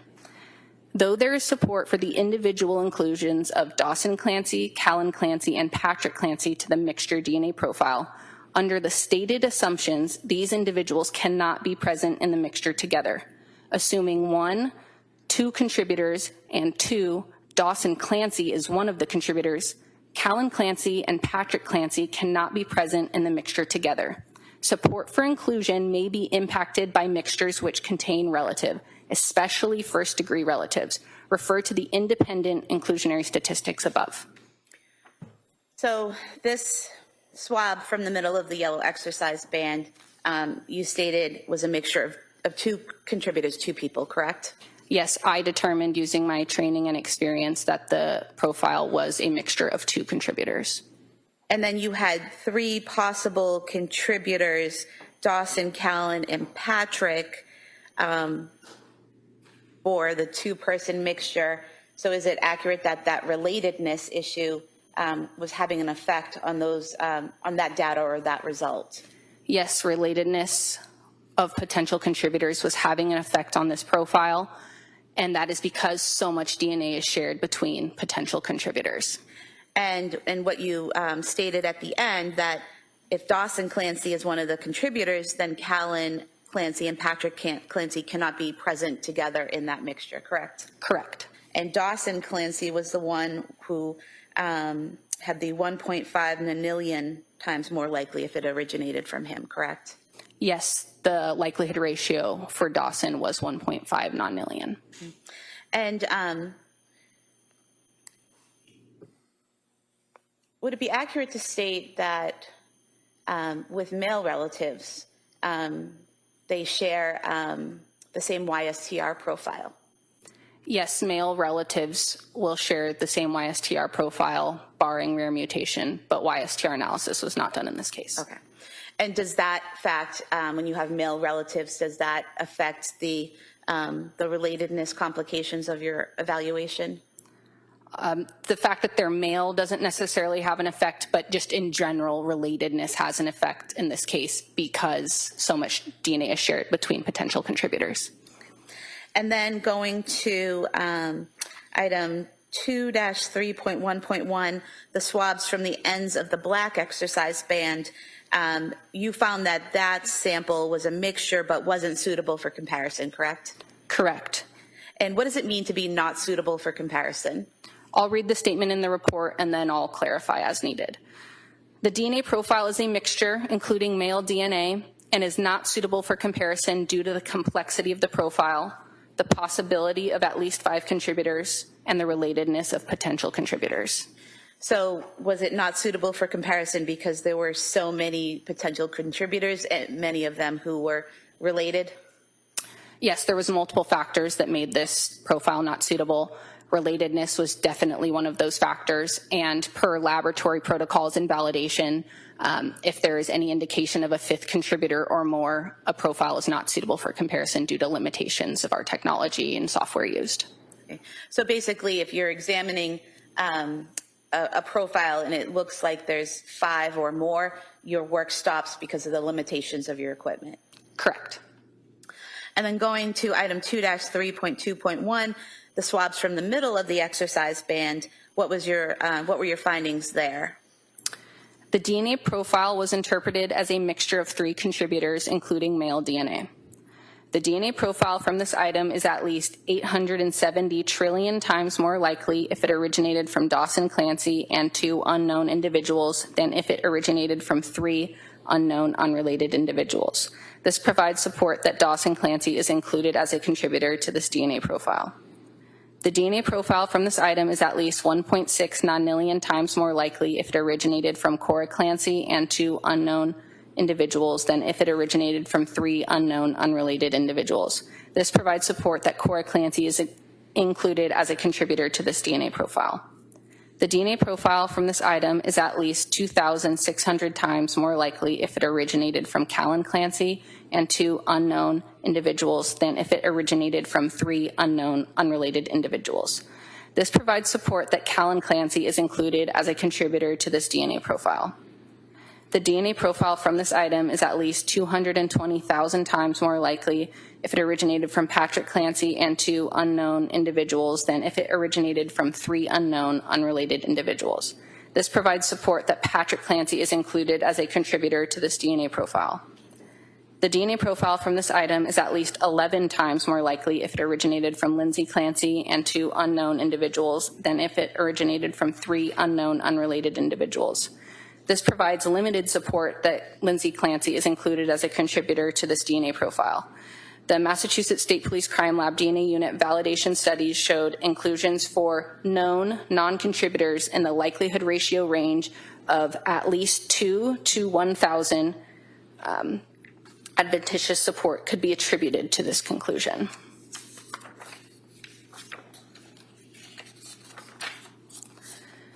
The mixture DNA profile from this item is consistent with having originated from 3 individuals. There are 5 individuals who have a likelihood ratio that indicate an inclusion.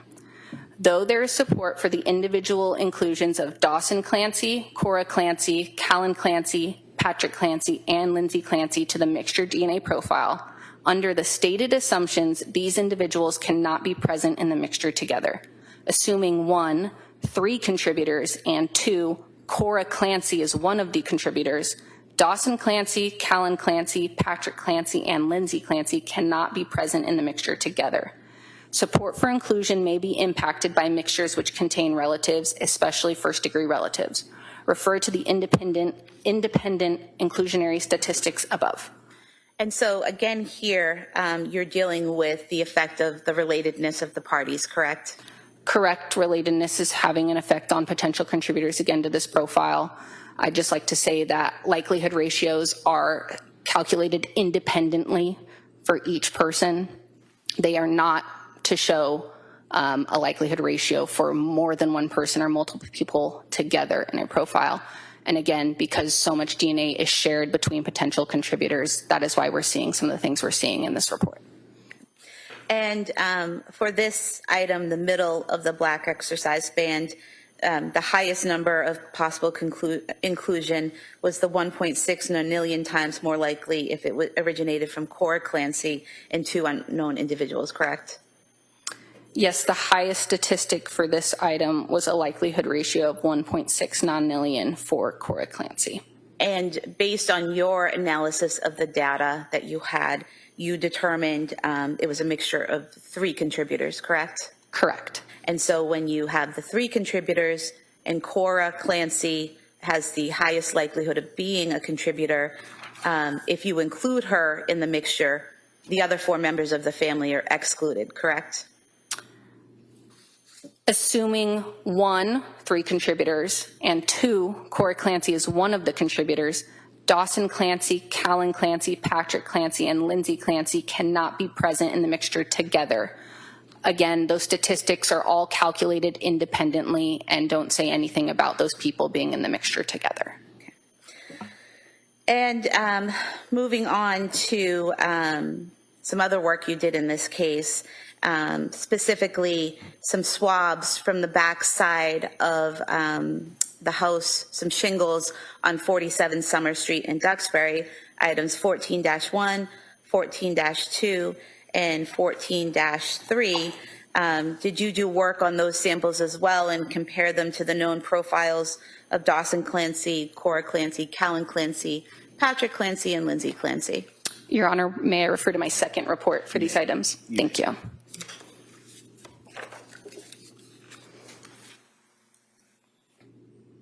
Yes, I did work on those items in my second report.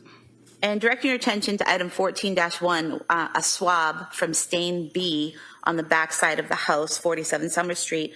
What were your findings regarding that swab? The female DNA profile was interpreted as originating from a single contributor. The DNA profile from this item is at least 18 octillion times more likely if it originated from Lindsay Clancy than if it originated from an unknown, unrelated individual. This provides support that Lindsay Clancy is included as a contributor to this DNA profile. Dawson Clancy, Cora Clancy, Callan Clancy, and Patrick Clancy are excluded from this DNA profile. And so unlike the samples and profiles we talked about earlier, this sample 14-1, the swab from stain B, wasn't a mixture, correct? It was just one person's DNA? Correct. This was a single contributor profile. And your findings was that Lindsay Clancy is at least 18 octillion times more likely if it originated from Lindsay Clancy than an unknown, unrelated individual.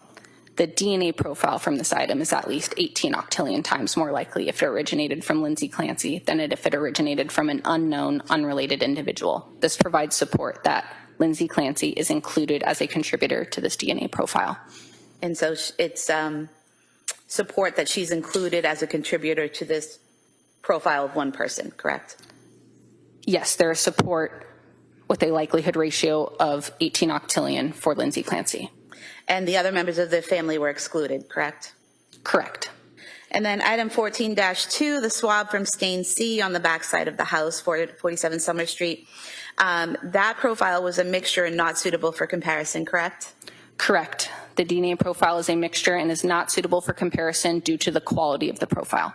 And what does it mean when something is not suitable due to the quality of the profile?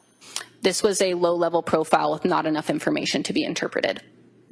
Do you have to have a certain level of information in the data to make findings based on your protocols and procedures at the lab? Yes, there are protocols and procedures that determine how we can determine our number of contributors, and therefore if there's not enough information, a profile is not suitable for interpretation or comparisons. And then item 14-3, the swab from stain D on the back of the home, 47 Summer Street. What were your findings for that swab? The female DNA profile was interpreted as originating from a single contributor. The DNA profile from this item is at least 96 trillion times more likely if it originated from Lindsay Clancy than if it originated from an unknown, unrelated individual. This provides support that Lindsay Clancy is included as a contributor to this DNA profile. Dawson Clancy, Cora Clancy, Callan Clancy, and Patrick Clancy are excluded from this DNA profile. And again, this is a single contributor, so the DNA profile of one person was found on the swab, correct? Correct. I have nothing further, thank you. Reddington? All right. Thank you, Ms. Stepdown. Thank you. Thank you.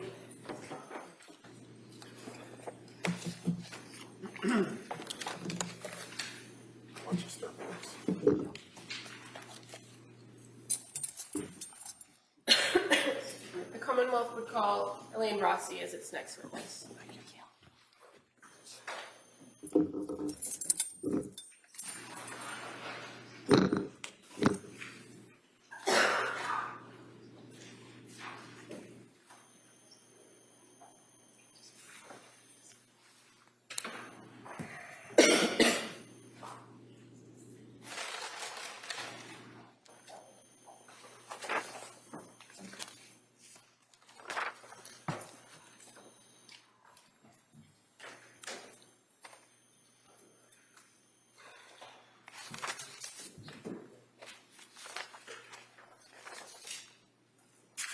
Good morning. Please stop right there, raise your right hand for the clerk, please. Good morning. Do you solemnly swear that the testimony in the evidence you shall give to the court will not contain the Commonwealth and the defendant should be the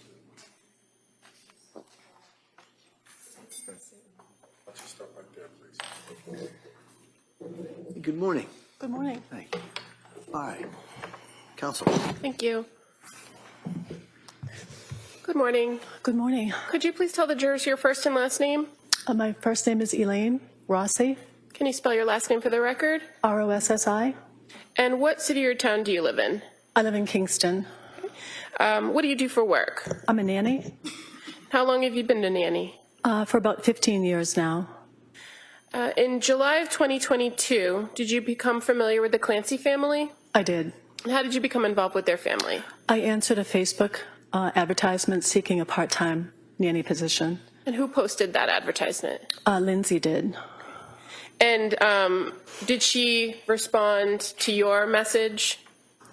I responded to her message. Right. And so you said you were interested, right? I did. And then did she respond to you? She did. So did you have then communication back and forth with her about possibly taking on a nannying position for their family? Yes, we did. Okay. That was on July 22nd of 2022 that that initial back and forth occurred, correct? Correct. And as a result of your initial communication with her, did you end up setting up a time to come meet their family? We did. And how did that happen? Where did you meet them? I met at their residence in the backyard of their home. And that would be 47 Summer Street in Duxbury? Correct. And when you went to their home, were you able to meet the children? Yes. And how many children were there? 3. And who were they? Cora, Dawson, and Callan. And present at that meeting that you had in their backyard were also Patrick and Lindsay Clancy? Yes. And what was the purpose of kind of meeting at their home in the backyard? It was to get familiar with the kids, just for an introductory meeting. I got to hold Callan and play with Cora and Dawson a little bit and talk to Lindsay and Patrick. And so at that time, Cora was 4, right? Yes. And Dawson was 3. Yes. And Callan was an infant. Yes. Now, as a result of your kind of interview or interaction with them, what eventually happened with your relationship with the Clancys? Did you become their nanny? I did.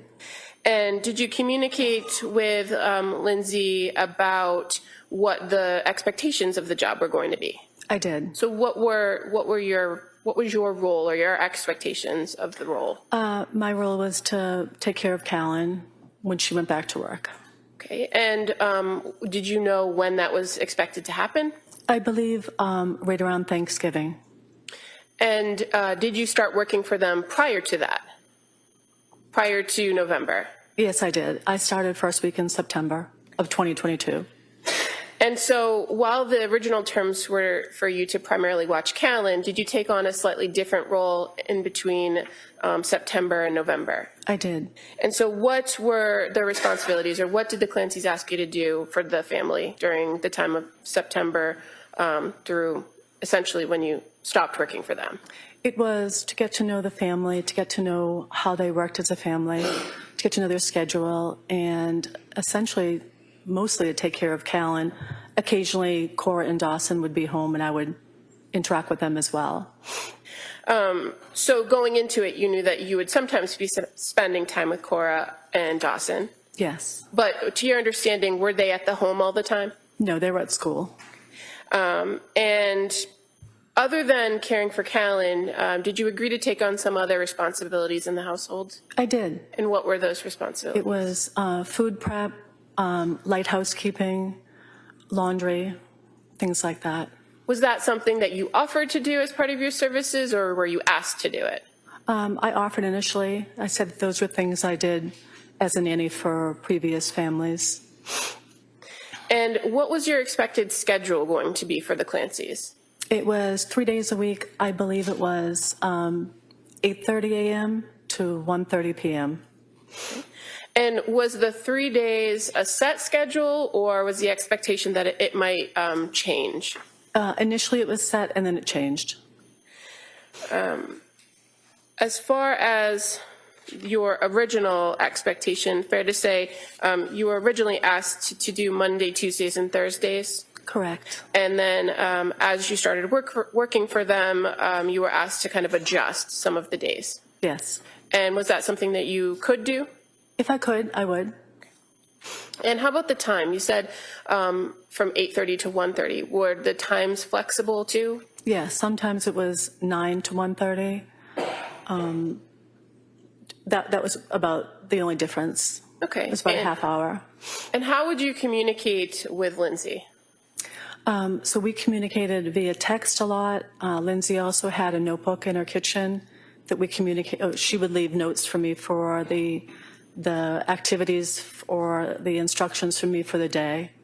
Okay. And you said, the week of Labor Day. That was your first week with the Clancy family, right? And primarily during that week, did you care for Callan? Yes, I did. Did they come to call you something particular as far as like a nickname? They called me Lainey. Okay. And that was something the kids called you as well as Patrick and Yes. Lindsay? Okay.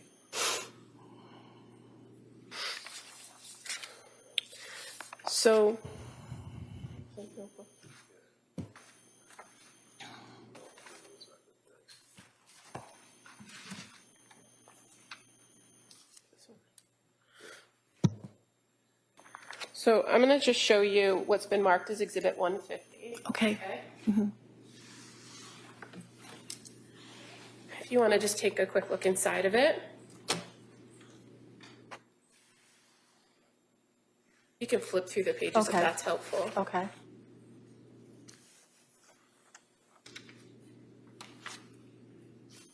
Does the handwriting in that notebook look familiar to you? It does. And fair to say there's two different handwritings, right? Right. Did you come to know one of the handwritings as Lindsay's handwriting? I thought all of it was Lindsay's. Okay, but as far as the second set of handwriting, do you recognize? Oh, it's mine. Okay. I'm sorry. No, it's okay. And so is this the notebook that you would kind of communicate with her back and forth about Callan and his schedule? It is. And fair to say she left you pretty detailed instructions She did. on his care. Yes, she did. And you were aware that she was very particular about sleep and food and keeping on a schedule, right? Yes. And so that's the purpose of this notebook. Yes.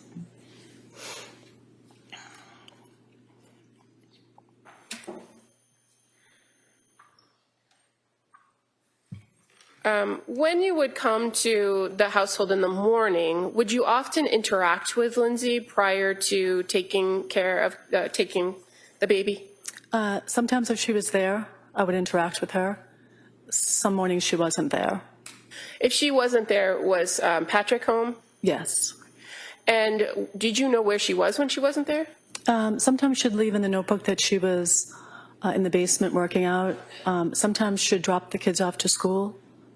And would you often see her throughout the day when you were there from your 9 to 1 shift? Yes. But there would be times when you would see her come back to the home? Yes. And in those times when she left, sometimes she had the other 2 children with her, correct? Correct. And sometimes she did not. No. At times, were you left with all 3 children? I think on one occasion I was. And would you get there before or after Cora and Dawson would be off to school, usually? Most times I would be pulling in the driveway and they would be waiting to say goodbye to me or hello to me. And you're aware that they did not have school on Tuesdays, right? Were you aware? I don't remember, sorry. Okay.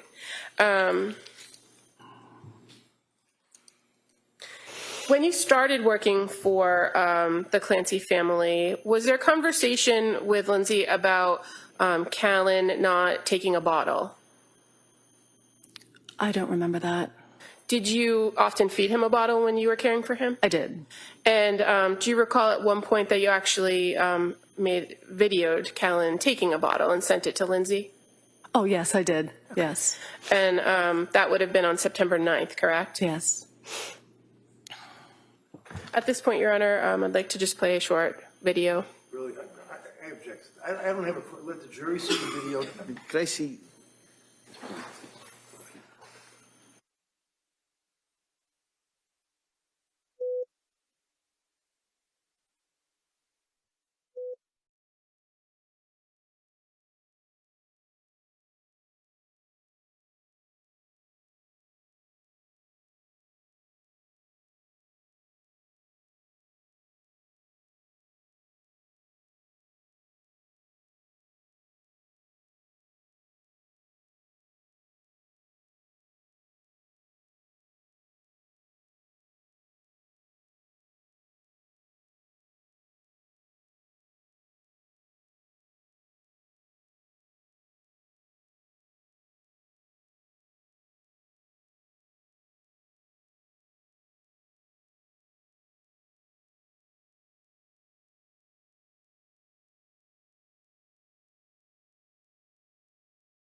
All right, Attorney Buckingham. Your Honor. You happy about that? He's loving it.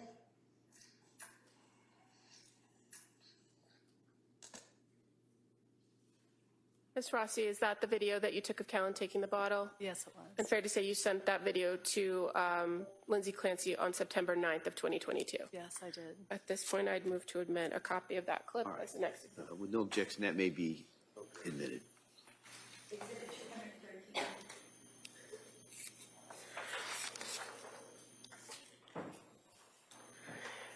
In your care of the children, were you ever permitted to take them outside of the household, like to the park or the library or anything? I took Callan for a walk on one occasion, and I took Cora and Dawson to a tumble fun gymnastics class. Okay. And that would have been in October of 2022 that you took Cora and Dawson, correct? When you went to Tumble Fun, what is that? It's a toddler, like, gymnastics place, indoor gymnastics place. Did you only take Cora and Dawson, or did you also take Callan? Just Cora and Dawson. Okay. And why was it that you took them on this particular day? Lindsay had mentioned to me that they had tumble fun, but they wouldn't be going because she couldn't drive. Okay. So I offered to take them. Did she tell you why she couldn't drive at that time? She didn't. So you took them, did you drive her car or your own car? I drove her car. And you were able to bring them home, correct? Correct. Did you notice anything different when you came back to the home on that day?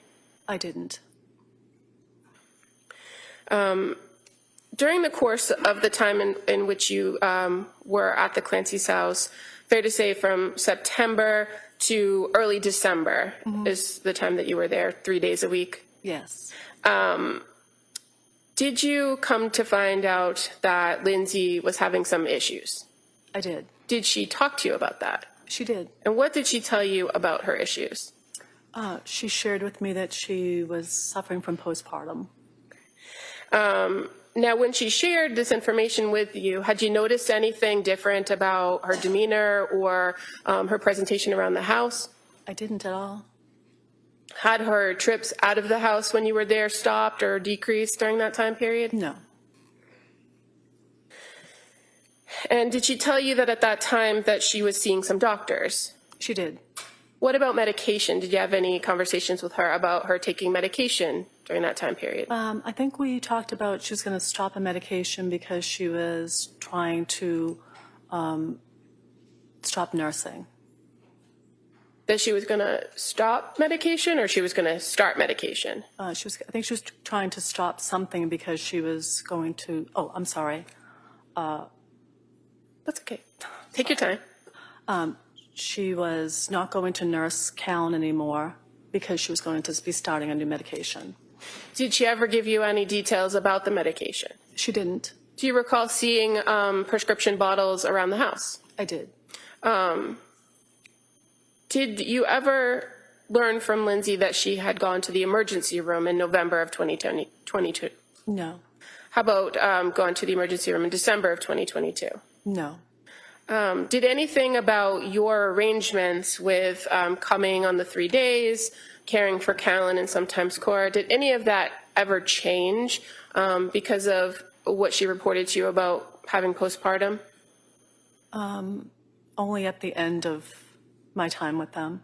Okay, we'll get there in a Okay. second. But did you have the occasion to observe her interacting with the children? I did. And did you have any concerns about her interacting with the children? None at all. She was a wonderful mom.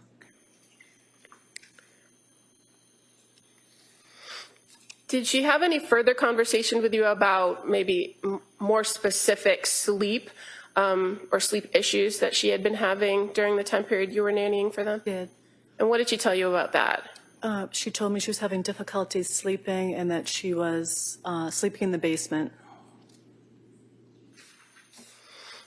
Now, when you would watch Callan and she would be in the basement, would you often see her in the basement? No. And one of the things you said that you sometimes did was do some laundry, right? I did. And where was the laundry in the Clancy house? It was in the basement. And so you'd have to go through that living room area down there where the couch was to get back to the laundry room? Yes, it was in the back.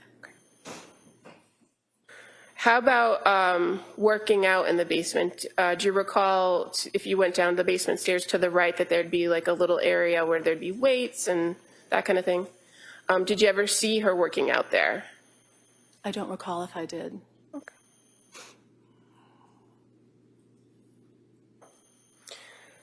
As far as the medications, do you recall where you observed the medications in the house? Yes, they were in to the right of the refrigerator, I believe in a cabinet. And you had to go into the Patrick and Lindsay's bedroom, right? I did. fair to say Callan's crib was in there. It was. So do you recall ever seeing medications in the bedroom? I didn't. Now, you had mentioned that you knew Lindsay to be going back to work in November, correct? Were you advised, or did you know that she was originally scheduled to go back in October, but then bumped it back to November? I didn't know that. But as you began working for them, that November date was in mind, right? Yes. Moving to Thanksgiving of 2022, did something change about the plan for her to go back to work? Yes, I came in, I think it was a few days after Thanksgiving, maybe the day after Thanksgiving, and Lindsay was in the kitchen, and I had expected her to be asleep. Why was that? Because I thought she was working that shift, that Thanksgiving shift. And she told me that she wouldn't be going back to work. And was there any further conversation of what the plan was for you and the family during that time period? No, I think I mentioned if she wasn't going back to work and that if they didn't need me, if they could let me know. Okay. And so do you recall being at the home at one point where Patrick and Lindsay left the house and came back? Yes. Can you tell us about that interaction? Of course. Patrick and Lindsay went for a walk, and when they returned, I was in the living room on the floor with Callan, and they came in and told me that they would have to let me go because Lindsay would not be going back to work, and the two of them would be home to care for the children. Okay. And so did they give you anything else, any other information about why Lindsay wasn't going back to work during that meeting? No. Okay. And did they give you some time to kind of make other arrangements after that? They did. I believe they gave me 2 weeks. And during that time after Thanksgiving, did you have the occasion to see Lindsay interacting with the kids in the home? I did. And was anything about your observations of her different? Nothing.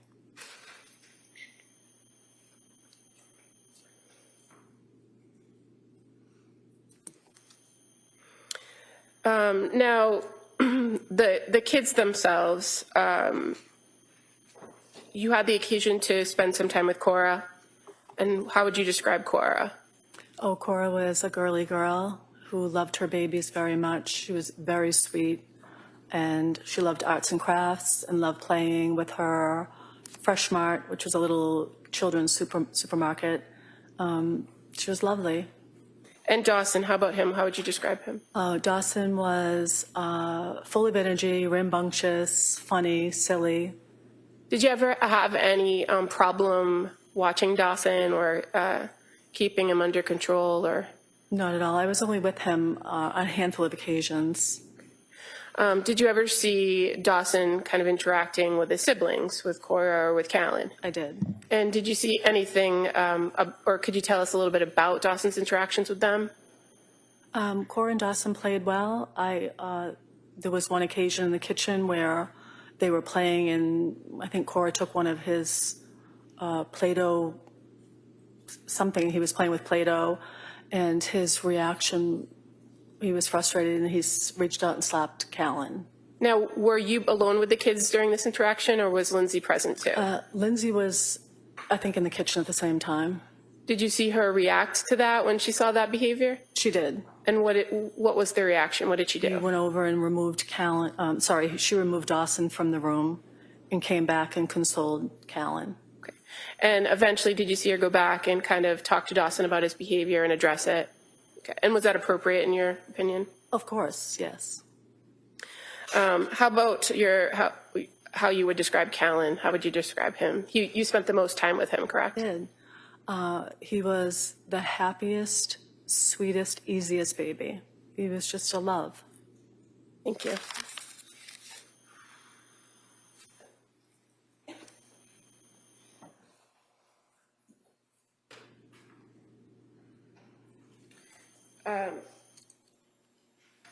If Lindsay had told you in one of these exchanges, and again, you exchanged mostly either in this notebook or via text, right? Correct. If she told you about working out, do you know if she wasn't in the basement where she would go to work out?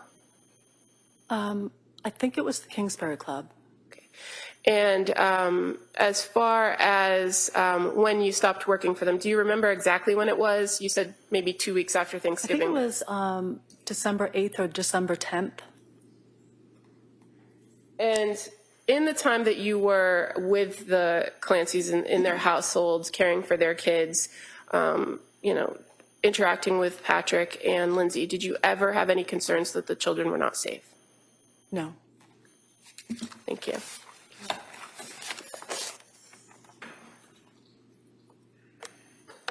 All right, Cross. Morning. Good morning.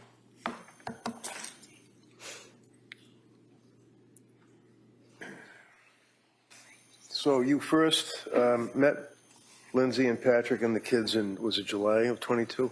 Yes. And then you were hired, obviously, and you then took over as a nanny. Yes, You got a lot of years of experience as a nanny, don't you? I do. And this was that you wanted to kind of pick up some more hours, and that's why you fortunately reached out to the two of them and ended up taking care of those Yes. kids. So from July until, what was it, November after Thanksgiving, or was it early December that they had the walk, and then they came in and told you that she was going to Early be home? December.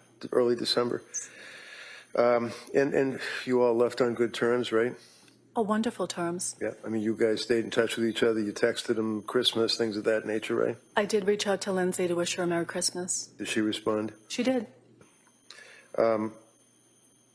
Would you agree that on March 1st of 2023, the state police interviewed you for about a half hour or longer about your observations of the Clancy family? Yes. Do you recall that the trooper, were there one or two of them, if you remember? I believe there were two. Yeah. Do you recall the trooper asking you questions about your observations of the Clancy family with particular focus on Lindsay? They were asking you about how well you knew her, what you thought of her, what she did as far as a mother in your presence. I'm sorry, I can't really hear you. I apologize. They wanted to know what kind of a mother she was, right? Yes. And you were able to respond to that, right? I did. They also wanted to know any observations that you had about her use of prescription drugs, right? Yes. And you were forthcoming on that as well, right? They also wanted to know whether or not you observed or she made any statements about any symptomology or symptoms that she might have been having that were causing her difficulty, right? Yes. Do you recall indicating to the troopers that, in your opinion, that she was a loving and a doting mother? Yes. Can you tell the jury what that means? I mean, what did you observe about what did you observe about her as a mother interacting with her kids? I observed a wonderful mom who loved her kids, she was very concerned with their safety. She was very concerned with Callan's eating and sleeping. She was a wonderful mother. And the district attorney asked you questions about what apparently is Exhibit 150 in this case. And that's the book that she would write notes to you on, and then you would on occasion write notes back to her. Is that right? Yes. So when the district attorney asked you to identify her writing, also there were like photographs like that in the book as well, right? Mm-hmm. You know who would draw that? Would she draw that, or would you draw that? I think I drew that. You do that one? Yeah, I think so. And for example, Thursday, September 29th, it says Callan last fed time, put him down for a nap at 9:35 with a smiley face. We will be home, clean the clothes in the dryer if you get to it, and then Callan up at 10:45, and then some scribbling mark on the bottom. That's an indication of the type of notes that she would leave for you. Correct. Would she also leave notes for you to the effect of cutting up sweet potatoes and cutting up celery and things in 1-inch squares so that the kids to eat? Yes, food prep, yes. Did you find that to be overbearing, or Well, not at all. you didn't find that to be controlling, that she was trying to exert a control over you, did you? Not at all. Felt that was appropriate for her to tell you about the cutting up of the vegetables and squares and things? Yes.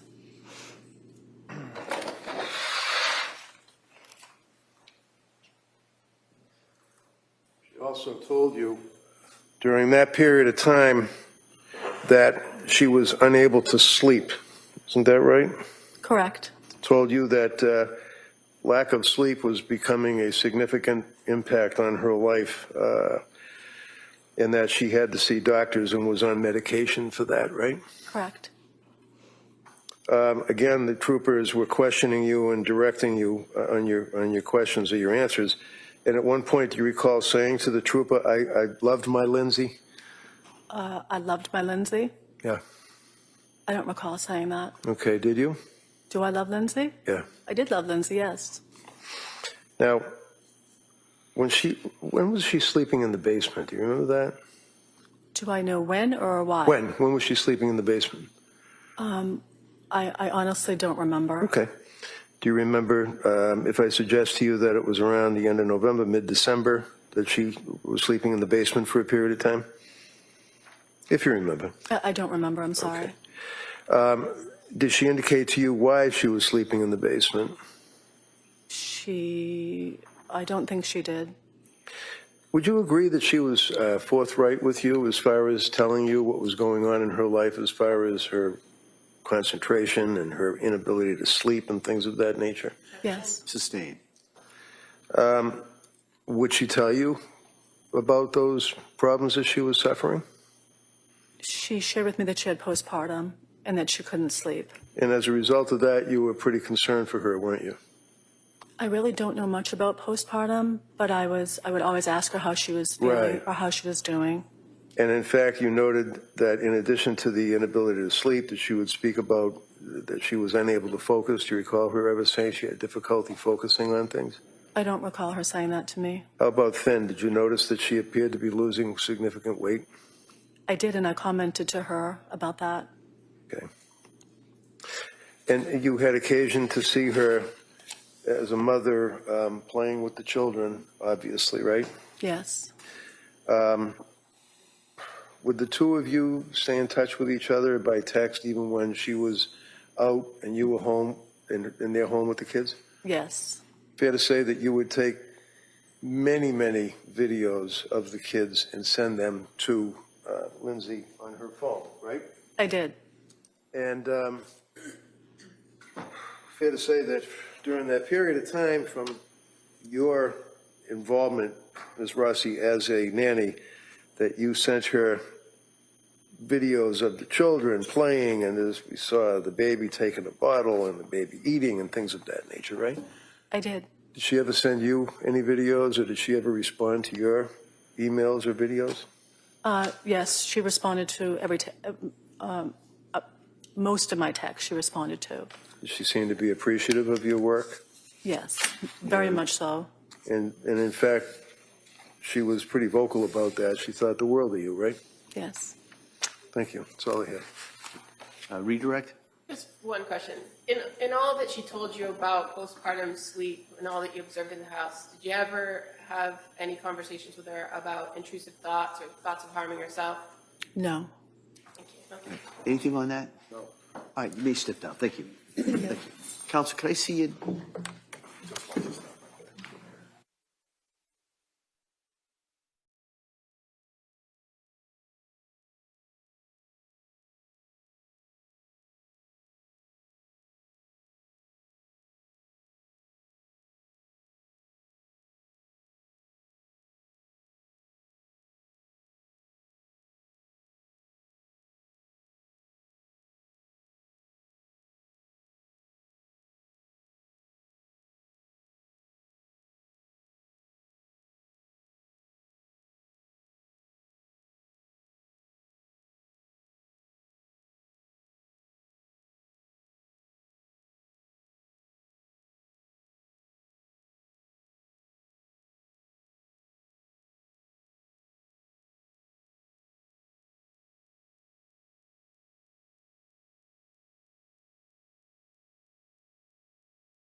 so members of the jury, as I told you, we're not going to sit this afternoon. So we're going to break at this point, all right?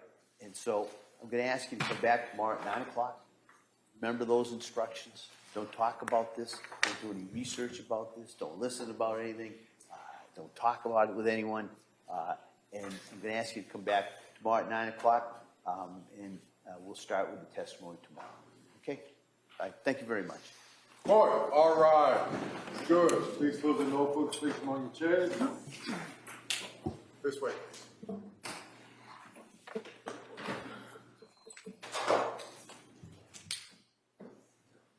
It's a great wholehearted.